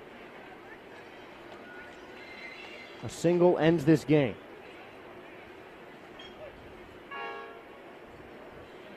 Boyce, Canberra's most trusted reliever, trying to keep it going. Lavarnway looking to end it. Tapped foul, hard one into the Canberra dugout, and we'll do it again. Situations like this has to be why you bring a guy like Ryan Lavarnway on board. Battle tested. Played for the Red Sox in that 2013 World Series season. Been in 8 different MLB organizations in the majors. 13 in total. 2-2. Just missed outside, and the count runs full. That's that big league eye from Ryan Lavarnway. A really tough pitch from Boyce that many players would offer at. Lavarnway, not one of them.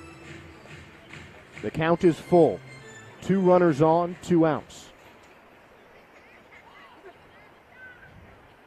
Boyce sent up in the stretch.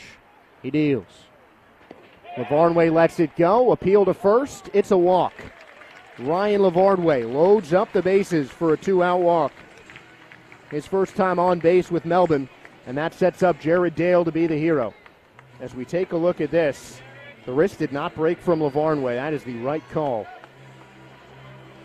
And the savvy veteran loads up the bases for Dale. And this is the guy you want up at the plate right now if you're the Melbourne Aces. One of 2 players in the game with multiple hits. It's Camorley for Canberra, and he's no longer in the lineup. He's in the dugout after he was pulled. Dale swings at the first pitch, and it's fouled away 0-1. A double and a single for Dale in each of his last 2 at-bats. A hesitant base running play ended the 8th inning, maybe prematurely. Dale looking to make up for it here. Bases loaded, a tap into green grass will end the game. Boyce, the 0-1.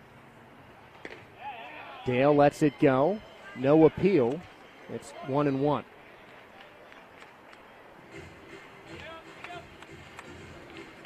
Dale looking to get his batting average back into 200.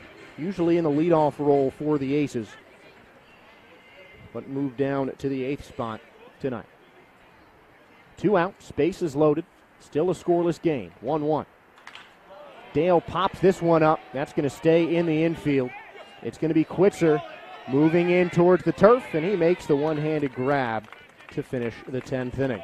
So the Aces load the bases, but the scoreboard remains clear. We are heading into the 11th inning, and we are still without a run here at Melbourne Ballpark. Aussie gardeners are best served by Aussie tools, built specifically for our unique environment and conditions. Back in the 1890s, Leonard Chambers and William Thompson started a beekeeping supply business in Melbourne. Little would they know that their company would go on to change how Australians garden for well over a century. Cyclone is ingrained into our country's history and our way of life.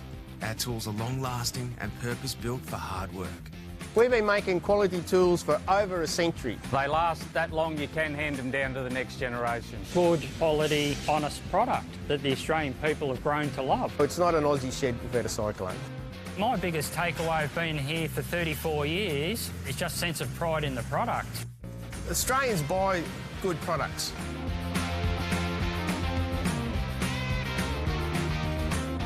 So if they keep on buying, we keep on making, so we're here.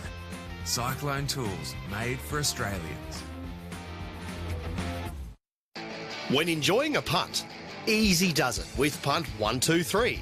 Punt123.bet is your home for all your punting needs with same race multis and same game multi options, including daily promotions on all the major sporting and racing events. It's punting made easy. Get in the game with Punt123. Visit punt123.bet or download the app today. Gamble responsibly. If gambling becomes an issue for you, call 1-800-858-858. We are still scoreless in the top of the 11th inning from Melbourne Ballpark. Aussie Mike and Josh Sperber with you on the call. Right-hander Jeremy Young is out of the pen for the Aces on this punt 1-2-3 pitching change. Cody Mincy worked the first 6. He stranded 4 base runners, gave up just 4 hits over those 6 scoreless innings in his 6th outing of the season. John Kennedy, a scoreless 7th. Evan Rutsky, a scoreless 8th and 9th. A 9th inning in which he had runners at 2nd and 3rd and just 1 down. Struck out the next 2 batters to retire the side. And then Kevin Lennox, a scoreless 10th. So here's Jeremy Young, the 4th man out of the pen tonight for Peter Moylan and the Aces. And 5th pitcher overall. The 2 placed runners at 1st and 2nd are Boss Monaroa. He's out at 2nd. And Jake McKenzie over at 1st. And Cole Roederer will lead off the top of the 11th for the Cavalry as they look to strike first. Good pitch from Jeremy Young to start his outing. It's quickly 0-1 on Roederer. Cam Warner and Robbie Perkins to follow, unless we've got a pinch hitter. The Cavalry have already used 2 men off their bench. Michael Campbell pinch ran for Mitchell Edwards in the 9th, and Boss Monaroa, who's the runner out at 2nd, pinch hit for Sam Camorley in the 9th. Well, Josh, still all zeros on that scoreboard. The only column that has any numbers in it is the hit column. Each team was 6. Yeah, really even scoreboard, and the guy you want on the mound for Melbourne, Young, was in that last multi-extra inning affair against Geelong. He pitched 3 innings, allowed the extra runners to score, but that ended up pretty well for the Aces. Kept the placed runners from scoring in each of his first 2 innings of that outing. Then in his 3rd inning of relief in that 13-inning affair, allowed the 2 placed runners to score, but the Aces ended up scoring 5 in the bottom of the 13th when the game resumed the next day to win. 3-1 pitch coming to Roederer, as time's called. Young last pitched on December 18th. That was game 4 of the series at Geelong, Korea. Gave up 3 runs in 2 innings of work. His first inning, he came in with the bases loaded and no outs, retired the next 3 batters he faced to keep the score tied, and then allowed 2 home runs to give up the 3 runs in his next half inning. Fly ball down the left field line, Robson chasing after it, and that one's out of play. It's 3-2. Young threw 27 pitches in that outing, but of course everybody on both sides well rested after the 11-day break. Both teams lost 3 of 4 in their round 6 series. And these 2 teams fighting it out for a series opening win tonight. 3-2, Roederer chops it over towards the Aces dugout. We'll do it again. Well, scoring chances in the late innings for both teams, Josh, and neither team able to get a runner across. Yeah, they were both, the Aces, I think, did a better job of moving the runners across. But each side certainly had their shot. It was the Aces' defense that really shined, though, particularly from Kevin Lennox as well.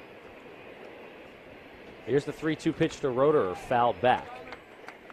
So Young doing a good job coming back from 3-1 to come up with a couple competitive pitches in the zone, but Roederer staying on it, fouls it back. The Aces have 2 walk-off wins this season. We'll see if they can walk it off in the bottom of the 11th. First, Young looking to throw up another 0. 3-2, swinging a drive down the right field line, hooking towards the corner, and that one is well foul, out of play. Well, it had home run distance and then some, but Roederer yanked it a little bit too far right, and this game is still tied. And that's his favorite spot. Cole Roederer came into the major leagues, drafted by the Cubs, 2nd round of 2019, because of swings like that. Pull power, and that was close to being a big first run. Here's another 3-2 from Young. Called strike 3 on the outer half. A breaking ball paints the outside corner, and that is a huge out number 1 for Young and the Aces here in the 11th. That is exactly what you want. Right on the outside corner after an almost home run. Young attacking Roederer, and what a pitch. And now with 1 down and runners at first and second, here's Warner, the third baseman. Takes a slider over the heart of the plate, 0-1. Well, how about that? Coming back from 3-1, had to make multiple 3-2 pitches in the zone to be competitive, to get Roederer to either swing or head back to the dugout looking, and that's what happened. 5 full count pitches. Ground ball to third. Georgie has it to second for Dale. Over to first in time. And around the horn double play to end things here in the 11th. And we'll head to the home half with the Aces looking to walk it off again. No score through 10.5. Bottom 11 next. Keep it locked right here on Aces TV.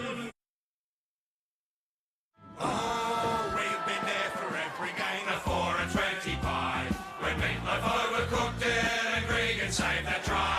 When Brownie takes one for the team and Bradbury skated by. This golden crusty pastry watched as Taylor kick the sky. When Ben Simmons makes a 3, we give a big high five. What future sport looks like just won't be right without a pie.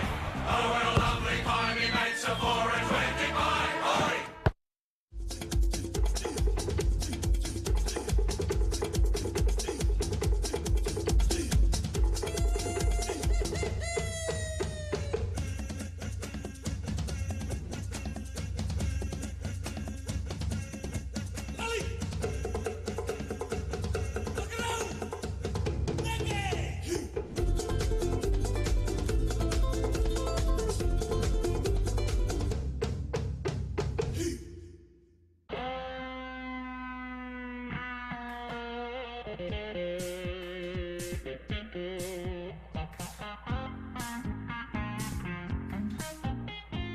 One Love is there for the moments with the people you love the most.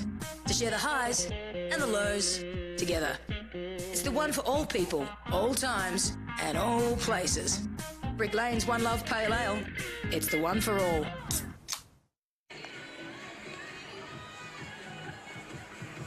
Vibes are still high at Melbourne Ballpark as we open play in the bottom of the 11th. Michael Marcantonini and Josh Sperber bringing you the action all night long and all series long, of course all season long as well here on Aces TV.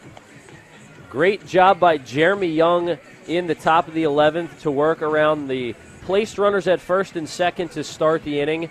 He struck out Cole Roederer looking, coming back from 3-1 to get him on strikes.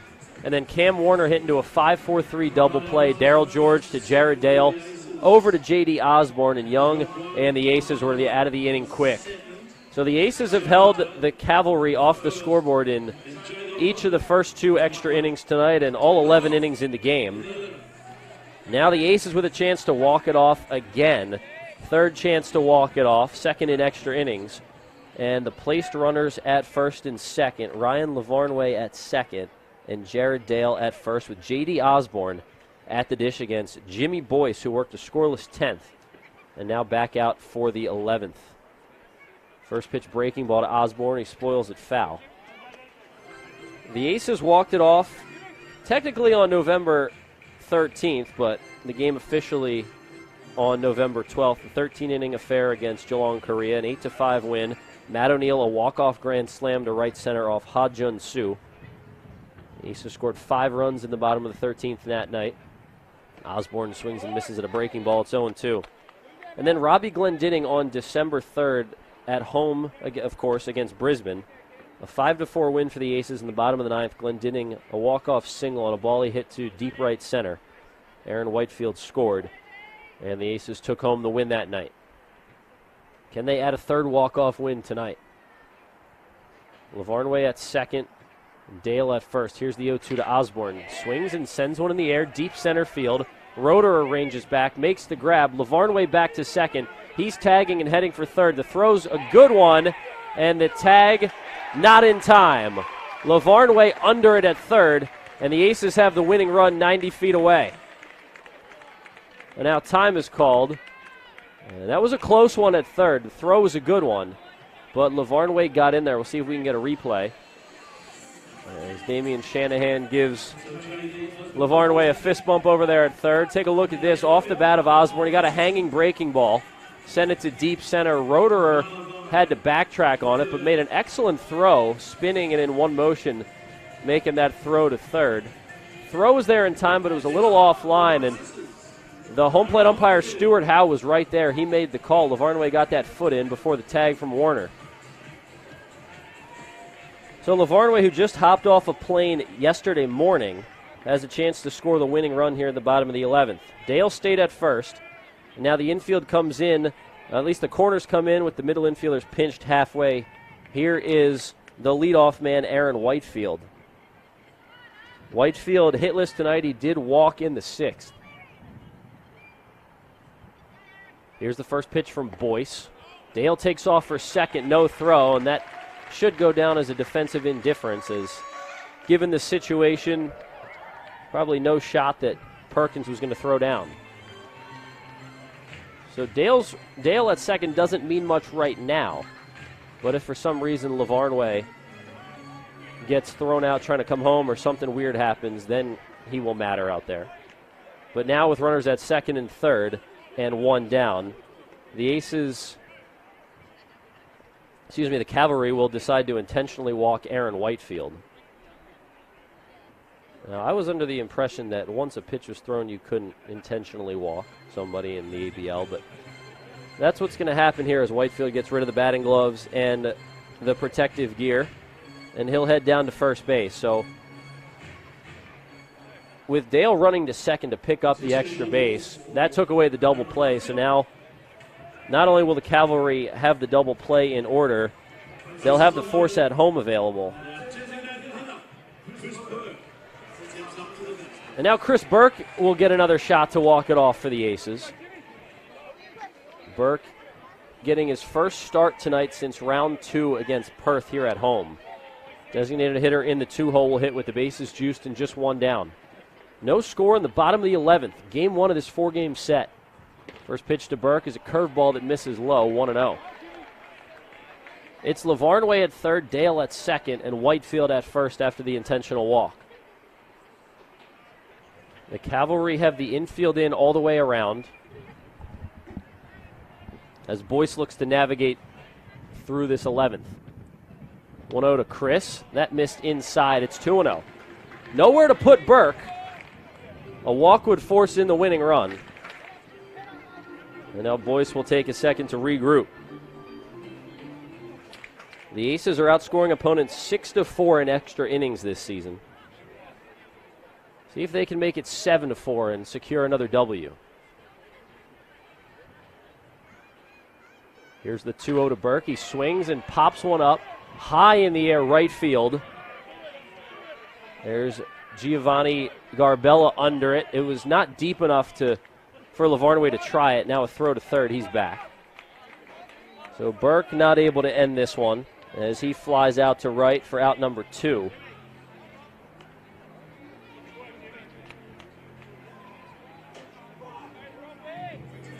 And the bases remain loaded for Robbie Glendinning, who walked it off back on December 3rd against Brisbane.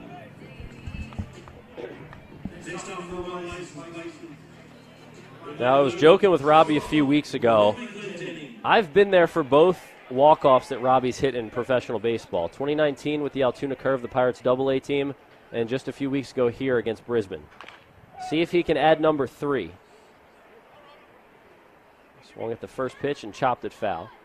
Robbie's walk-off with the Pirates AA affiliate in Altoona in 2019 came on the 4th of July with a sellout crowd of over 8,000 in the stadium. It was a walk-off 2-run double. It was a walk-off single to right center a couple weeks ago against Brisbane. Aces won it 5-4. See if Glendinning can get Lavarnway home and give the Aces a W. 0-1, that's down, and it almost scooted away from the catcher Perkins, but he's able to keep it close.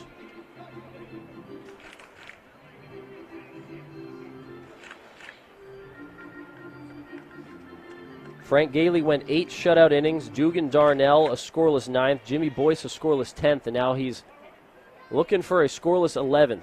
But the Aces looking to end it here. Cody Mincy, 6 shutout innings. John Kennedy, a scoreless inning. 2 scoreless for Rutsky. 1 for Lennox, and 1 so far for Young. Here's the 1-1 to Glendining, swing and a miss. Fastball up top. This game started just after 7 p.m. local time. We're approaching the 10 o'clock hour. We're almost through 11 innings, and the game's still less than 3 hours old. That shows you the pace of this one, and not surprising with all the zeros on the scoreboard. Aces will have to do it with 2 outs if they want to do it here. Here's the 1-2 to Robbie. That's outside. It's 2-2.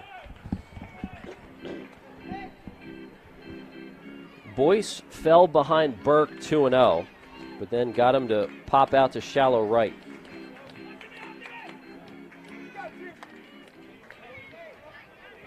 Glendining came into this series hitting .290 with 10 RBIs. Can he add number 11? 2-2, swing and a fly ball to deep right field. Garbella's back on it. He makes the grab. And we've got more baseball to play here in Melbourne tonight.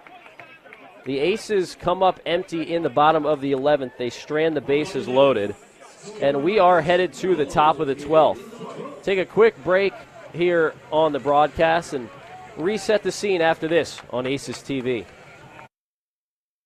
For over 40 years, All Green Nursery has been providing the communities of Melbourne's western and northern suburbs the best advice and results for their gardens. Our retail centre, indoor plant space and expansive nursery floor showcases over 150 varieties of vibrant plants, most of them grown locally right here in Werribee South. We have qualified horticulturalists on site to help assist with all your gardening needs, and our home decor section is stocked with a full range of quality options. All Green Nursery, your local plant nursery and garden centre. Visit our sites in Hoppers Crossing and Epping.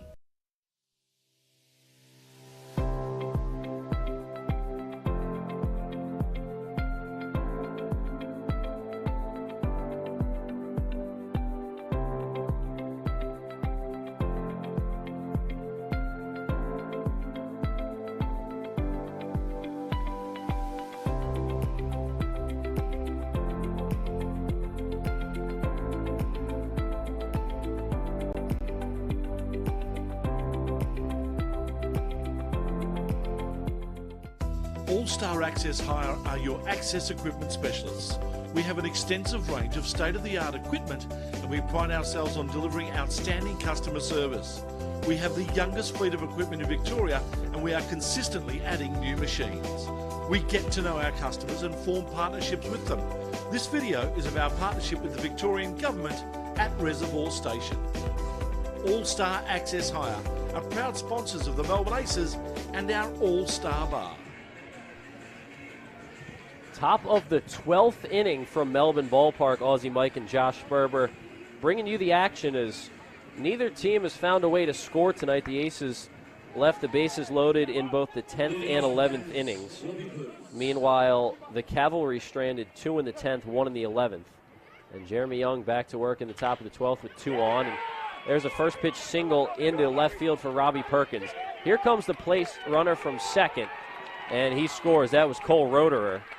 So Roederer in as the Cavalry are the first ones to get on the board tonight. It's a 1-0 Canberra lead here in the 12th. No outs, runners at first and second. It's Warner at second and Perkins at first after the RBI single. Yeah, not the start you want if you were the Melbourne Aces, but Cole Roederer, a very aggressive runner, off on contact. He's got the speed. He was thinking about scoring as soon as he saw that ball get hit. Great base running from Roederer, and the first run of the ball game here in the 11th. So here's Tillman Pugh, who swings away with first and second and no outs. Young came on in the 11th, worked a scoreless inning, got a 5-4-3 double play ball to end the inning. The Aces then had the bases loaded with 1 down. Chris Burke and Robbie Glendining both flew out to right.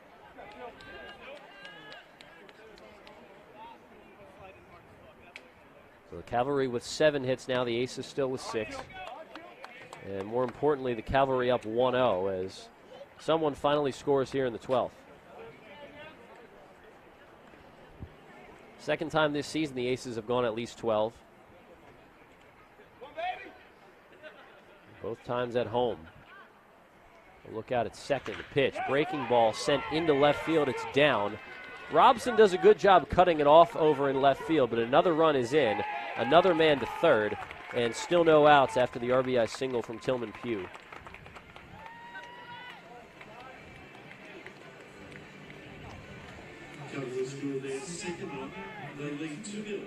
And 2 runs scored, but keep in mind, the last time Young pitched in an extra inning game for the Aces, he let the two ghost runners score as well.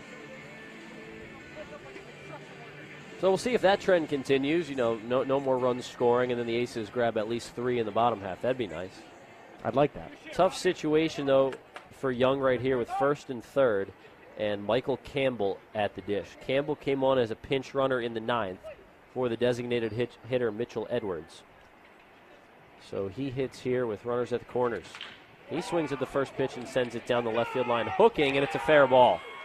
Robson again gets to it quickly, but another run home. It's an RBI single for Michael Campbell. 3 straight RBI singles for the Cavalry, and all of a sudden it's a 3-0 game.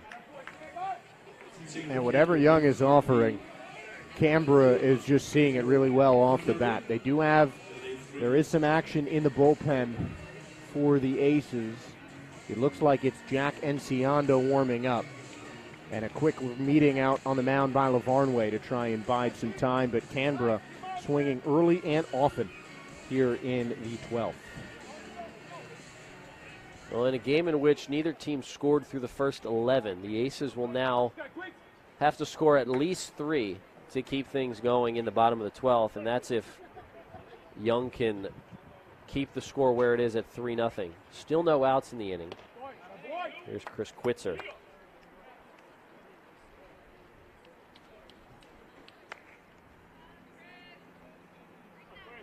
Quitzer had the first hit of the game for the Cavalry back in the 3rd inning. It's been a while since then. Good pitch from Young, swing and a miss on the changeup.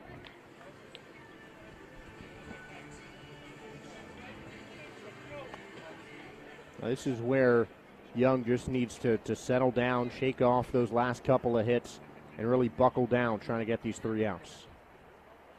Next one from Young. Ground ball to second, could be 2. Dale boots it, though, at second, and the Aces won't get any. Dale couldn't get it out of his glove. And what could have been a 4-6-3 double play would have really helped the Aces. Instead, the bases are loaded, still no outs, and the line keeps moving. Here's Giovanni Garbella. Looks like that one just got stuck in his mitt. As we'll take another look here. Tailor-made for a double play. Dale got to it quickly, but just misfired on the transfer. There's a swing and a miss from Garbella. Good breaking ball from Young. Well, not an ideal situation to be in right now with the bases loaded, still no outs, and down 3. The Aces in the home half of the 12th when we get there. We'll have Burke at second, Glendinning at first, and then Skoll, George, and Robson due up.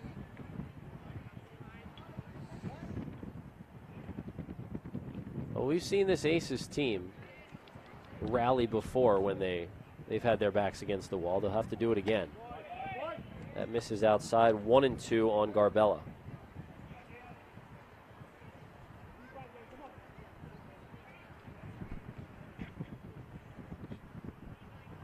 Young continues to fire out there. That one's yanked foul. Almost took Tillman Pugh's head off.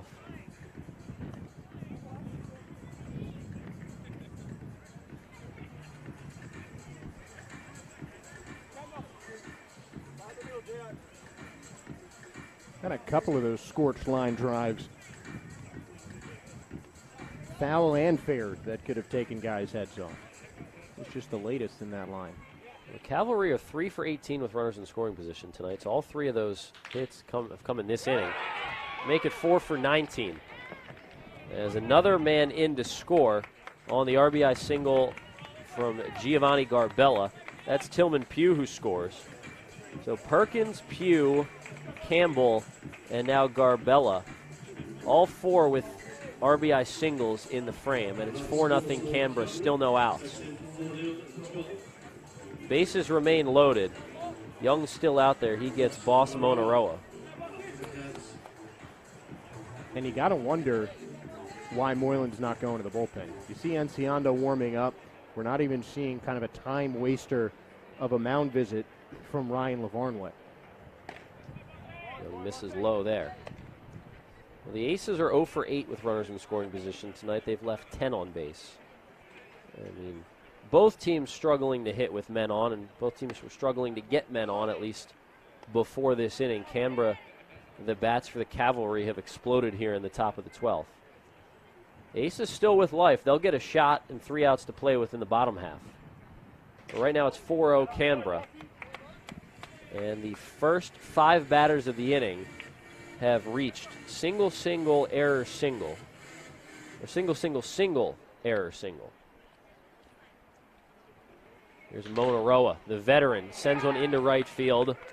1 run's in. The Cavalry will play station-to-station baseball. That one gets away, but Lavarnway is able to pick it up, throw down to third, and good job by Darryl George to knock it down.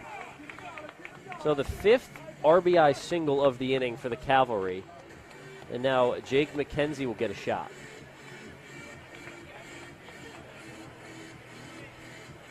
And now we're going to see Peter Moylan.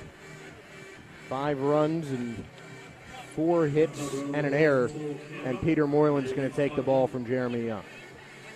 So we've got a punt 1-2-3 pitching change here in Melbourne. We'll tell you more about the new pitcher when we come back, but we will take a quick break here, and we'll be right back on Aces TV. When enjoying a punt, easy does it with Punt 123. Punt123.bet is your home for all your punting needs with same race multis and same game multi options, including daily promotions on all the major sporting and racing events. It's punting made easy. Get in the game with Punt 123. Visit punt123.bet or download the app today. Gamble responsibly. If gambling becomes an issue for you, call 1-800-858-858. Order your favourite meals from Light and Easy's new spring menu and enjoy amazing food, more free time and a healthier life. No shopping or cooking and no contracts or subscriptions. Just your choice of affordable, delicious meals delivered to your door. Order today. Jack Enciando is the new pitcher for the Aces here on this punt 1-2-3 pitching change. Back here on the broadcast, we're in the top of the 12th inning in Game 1 of this 4-game series between the Canberra Cavalry and the Melbourne Aces. Game was scoreless through 11. And in the top of the 12th against Jeremy Young, the Cavalry bats exploded. 5 runs on 5 hits and an error so far. All 6 batters in the inning have reached. Cole Roeder was the placed runner at second. Cam Warner, the placed runner at first to start the inning. Robbie Perkins swung at the first pitch of the inning from Young, singled to left. Tillman Pugh followed with a single to left. Michael Campbell a single to left as well. Chris Quitzer hit a ground ball to second. An error on Jared Dale, and everybody was safe. Then Giovanni Garbella, bases loaded single. And then Boss Monaroa, who entered the game a few innings ago, a single to right. And Young exited the game after that. So Enciando tasked with getting all 3 outs here in the 12th. He'll face Jake McKenzie, Roederer, and Warner, as the Cavalry have the bags juiced with Quitzer at third, Garbella at second, and Monaroa over at first. So Enciando is the 6th pitcher of the game for the Aces. As Cody Mincy went the first 6 innings of shutout ball. John Kennedy a scoreless 7th. Evan Rutsky a scoreless 8th and 9th. Kevin Lennox a scoreless 10th. Young worked a scoreless 11th and then ran into some trouble here in the 12th. Now Enciando looking to just keep it at a 5-run game, keep the damage where it is. 5 runs on 11 hits now for the Cavalry. No runs on 6 hits for the Aces. They have 3 outs to play with, Josh, but it's an uphill battle from here. Yeah, I mean, we've seen the Aces score 5 runs in a couple innings in the season so far, but always tough to do after a night where you haven't been able to put one across. First pitch breaking ball to McKenzie from Enciando. That misses. Not a lot of work for Enciando this season. He made his season debut against Perth, and then was back on the roster for round 6 against Geelong Korea, but that's it for him. But I know we both liked what we saw out of Enciano in his last outing, Josh, and it's good to just have another arm fresh here late in the year. Yeah, nice hard fastball. Guy who's battled some injuries along the season, but he's got some stuff, and I think he's just going to be a good fresh arm that really Canberra has not seen a lot of. So I think it's a good move to put him in. Although part of that move is because they've used so many pitchers. 1 run in 3 innings of work so far this season. Breaking ball sent into right center. It's down in front of Whitefield. It gets away from Aaron now. 1 run's in, and again, station-to-station baseball for the Cavalry. An RBI single for Jake McKenzie. It's the 6th RBI single of the inning, and it's 6-0 Canberra. Now 12 hits on the board for the Cavalry. And the Canberra Cavalry came into this inning with 6 hits, and now 6 singles and an error. And that being the unearned run that scored from Chris Quitzer. But not a good 12th inning. You just don't see the team break out like this, especially in a scoreless game this late in the contest. The Aces still looking to record the first out of the 12th.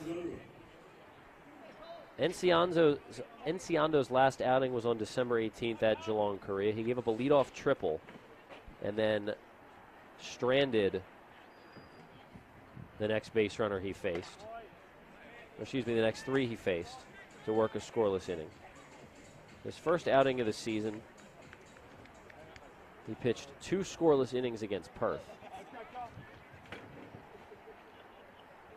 Now he's fallen behind Roederer 2-0. Roederer started the inning out at second base, and now I said you don't see a team explode like this very often after a scoreless game through 11 innings. You definitely don't see the guy who started the inning as the runner out at second base then come to bat later in that inning still with no outs. Definitely a first for me. That's you see something every night that's new in baseball. Enciando taking his time. Here's the 3-0. That's ball 4. Another run in for the Cavalry. A bases loaded walk to Roederer. That brings home the 7th run of the inning. And Roederer picks up an RBI.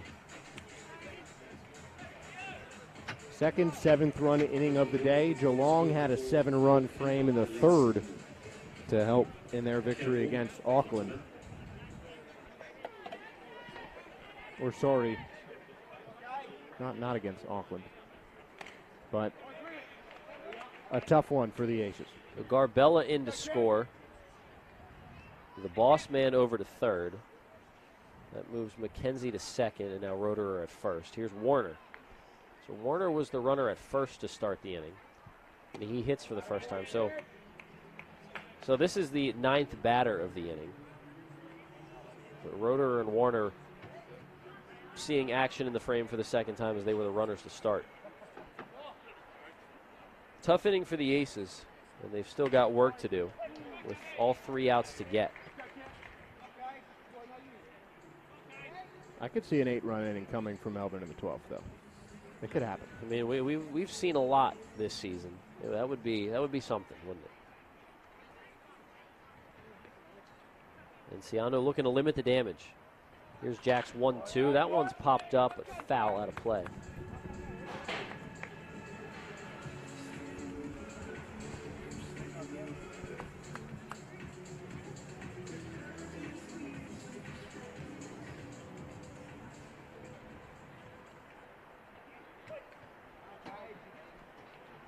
Reminder to fans who are tuned into this one, this series continues tomorrow night at 7 p.m. Saturday's game at 7 p.m. as well, and then the Sunday season finale. We'll also want to mention that Saturday's New Year's Eve. So come spend your New Year's Eve at the ballpark and then head out to your parties or whatever after that. And then New Year's Day will be a good one at the ballpark, a 1 p.m. start for the series finale. So chance to close out 2022 and open 2023 at Melbourne Ballpark. Who wouldn't want to do that, Josh? I mean, great atmosphere. We got the beer bats now.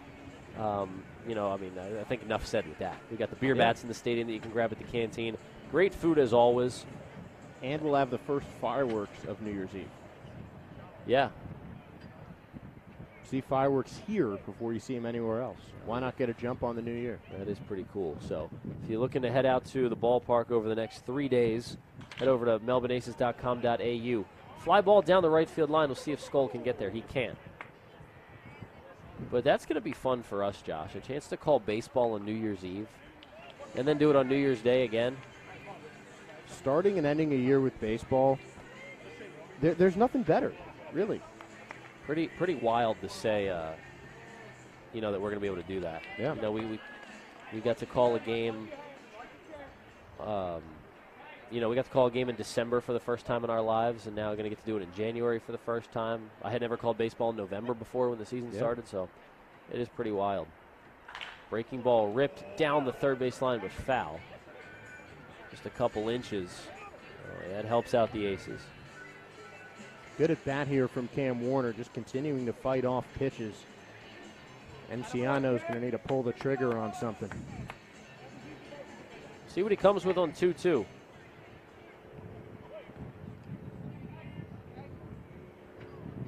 Aces looking to get out of this jam and stop the bleeding. Swing and a miss. Good pitch from Enciano. And that's out number 1 in the 12th. So Warner retired for the first out. And that brings up Perkins, who started the inning with an RBI single.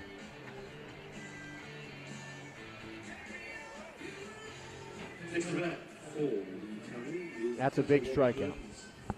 Much needed out. And to get it in a strikeout after a guy fouled 4 pitches off is huge. Fly ball to deep right center. Whitefield and Skoll both after it. It's Skoll who makes the grab on the warning track. One runner's going to come home on the sacrifice fly. So 2 runs batted in the inning for Robbie Perkins. As Boss Monaroa comes in to score the 8th Canberra run. McKenzie moves up to third, and Roeder stays put at first. A nice job by Skoll to get to that ball. That's a really tough play out there. Yeah, the ball hit high enough for Skoll to really get a good read on where it was going. Tracked it well and made the catch running into the wall. Not an easy thing to do.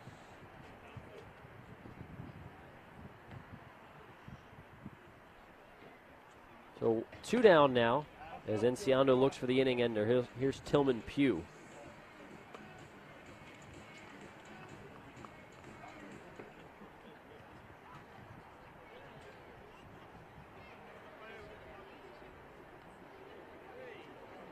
Next pitch. Chopper out to short. Glendinning has it over to first in time, and the inning is finally over. So Enciano does a good job of retiring 3 of the 4 batters he faces. But the Aces have some work to do. The Cavalry get 8 runs on 6 hits in the top of the 12th. We'll head to the bottom of the 12th after this on Aces TV. For over 40 years, All Green Nursery has been providing the communities of Melbourne's western and northern suburbs the best advice and results for their gardens. Our retail centre, indoor plant space and expansive nursery floor showcases over 150 varieties of vibrant plants, most of them grown locally right here in Werribee South. We have qualified horticulturalists on site to help assist with all your gardening needs, and our home decor section is stocked with a full range of quality options. All Green Nursery, your local plant nursery and garden centre. Visit our sites in Hoppers Crossing and Epping.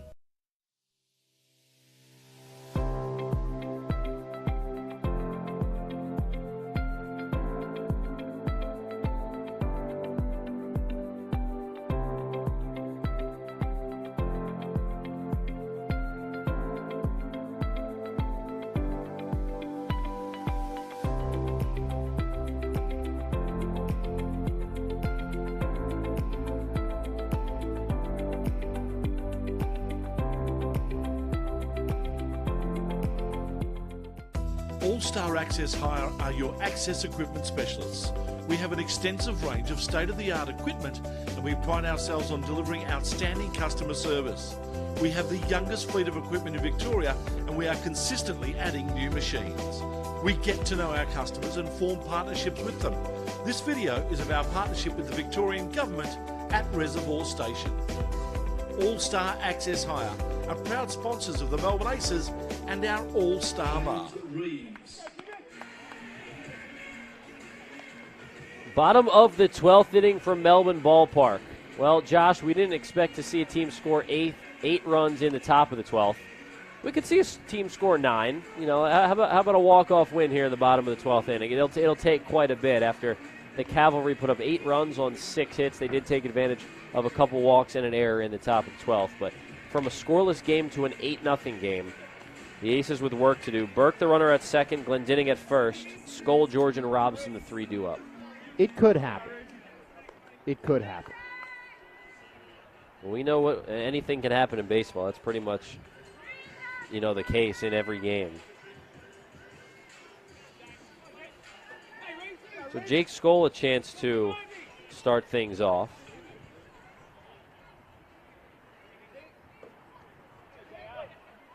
Skoll tonight singled in the 7th for his only hit.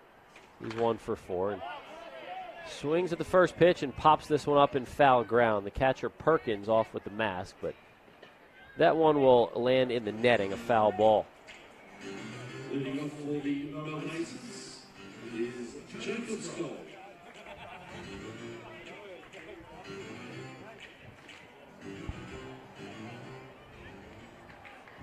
Well, Josh, all it takes is one hit here to open the inning to really get a rally going, especially with 2 runners on. I mean, things could get interesting in a hurry. We'll see what Skoll can do. Breaking ball. Ooh, that almost hit him. It somehow avoided that, and it went behind him. I would have let it hit me. I think Skoll's trying to say it hit the back of his leg. You saw him slap the back of his left thigh after that pitch. He thinks it crushed him. We're going to have a good angle here. Oh, this is a good look at the replay right here. Take a look at that All-Star Access Higher replay. That slow-mo, I just can't tell. That's close. It looked like the pants moved a little bit. It's so hard to tell. Well, James Reeves is the new pitcher.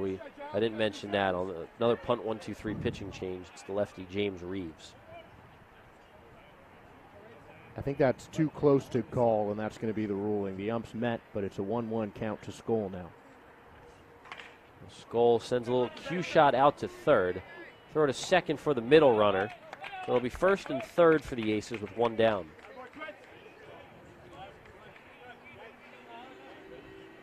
So Burke to third, Glendinning forced out at second. That brings up Darryl George, who just a couple days ago, a couple games ago, not a couple days ago because of that holiday break, but nonetheless, George reached a milestone in his Aces career. First player in Aces history to play in 300 games. He's the all-time leader in games played, had 60 more games played than anybody else in team history coming into the season. And now finds himself as the only man in the 300 club here in Melbourne. And to do it all with one team is impressive. Yeah, I mean, they had Alan San Miguel, the former manager of the team, honored 350 games. I think that included his managerial career in the ABL. But not a lot of guys make it to 300 games with an MLB team. Skoll takes off for second. It won't matter as George fouls it back. And to do it before he's 30. Yeah. Just 29 years old. Seems like George has got a lot of baseball left in him. Absolutely. I mean, not an extensive injury history. He's certainly playing like he's at the top of his game. He'll be hopefully in a Melbourne Aces jersey for a long, long time. See if he can do some damage here against Reeves. Third reliever of the game for Canberra. Swing and a miss. Out number 2, Skoll takes second on the defensive indifference. That brings up Robson. Reeves comes in a tough part of this Aces order and has pitched really well. You don't fool Darryl George on a lot of those outside pitches, but Reeves, a good pitch mix, ending a tough at-bat for Darryl. Here's Robson, the last chance to keep it going for the Aces. Down 8-0. Robson takes a nasty slider inside for a ball. I'll tell you, these lefties have had some tough ABs today. First Frank Gailey keeping guys off balance, and now Reeves the lefty. Not easy for a left-handed hitter. 1-0 fouled back. So 7 p.m. start times tomorrow night and Saturday night, and 1 p.m. on Sunday, New Year's Day. Tough one for the Aces as they fight to keep this one going.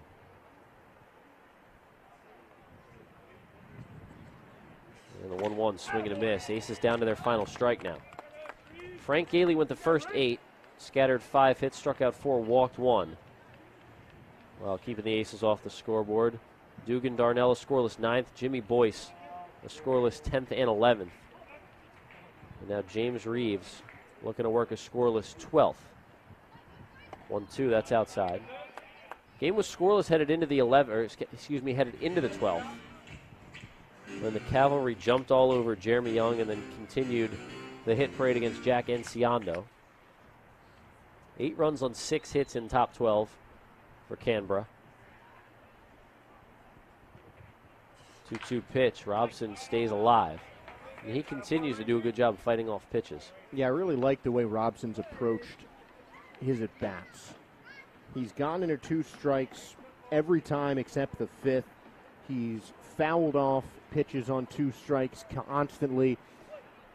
He's really improved his approach as the season's gone on. 2-2, that's outside. So the count runs full. We'll see if Robson can find a way on base and load him up for Lavarnway.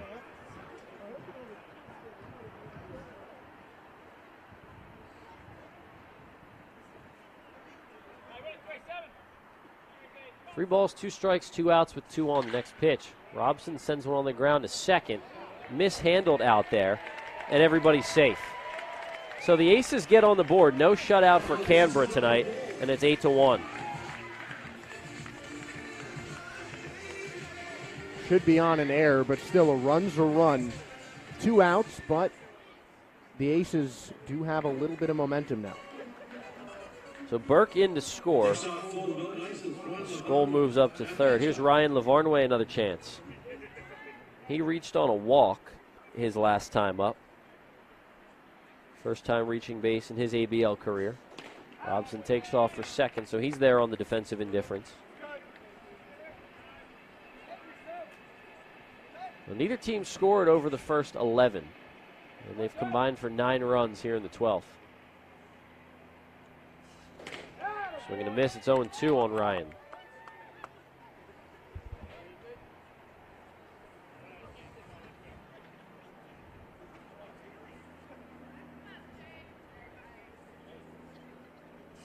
Two-strike pitch. That's outside. We'll see who the Aces have on the mound tomorrow night. We expect it to be Brian Flynn. But the Aces, a lot of movement in their starting rotation with Mizuki Miura and Kyuta Kazama both no longer with the team, as both those guys who started 2 of the 4 games against GK, they're back in Japan now. Mincy started tonight. Like I said, we expect Flynn to be on the bump tomorrow night. We'll get confirmation of that tomorrow. But tomorrow looks like a must-win game for the Aces as Lavarnway takes a called strike 3. And this one's in the book. So a tough one tonight, Josh, for the Aces, but a really solid pitcher's duel throughout. Yeah, I mean, it really came down to that top of the 12th inning. A tough inning for the Aces, but they still came back, scored a run in the bottom half after an inning that can really deflate a team. You still saw the resilience from the bats, but you got to give a lot of credit to Cody Mincy. He pitched one of the best starts we've seen all season. Mincy was fantastic. 6 shutout innings in another game in which we can consider it his best start of the season. It seems like every time out we say that about Mincy. 6 innings, scattered 4 hits, no runs. 3 strikeouts, just 2 walks, lowered his season ERA to a team best 2.41. John Kennedy, a scoreless 7th. Evan Rutsky, scoreless 8th and 9th. He worked out of a runners at 2nd and 3rd, 1-out jam, 2 strikeouts to end that inning. Kevin Lennox, a scoreless 10th. Jeremy Young, a scoreless 11th, but then ran into trouble in the 12th. And then Jack Enciando finished things off with getting the final 3 outs, or all 3 outs in the 12th. On the flip side for Canberra, no shutout as 1 run came in to score on that error at the end of the game, but 8 shutout innings for Frank Gailey, a scoreless inning for Dugan Darnell, 2 scoreless for Jimmy Boyce, and then an unearned run against James Reeves in the 12th.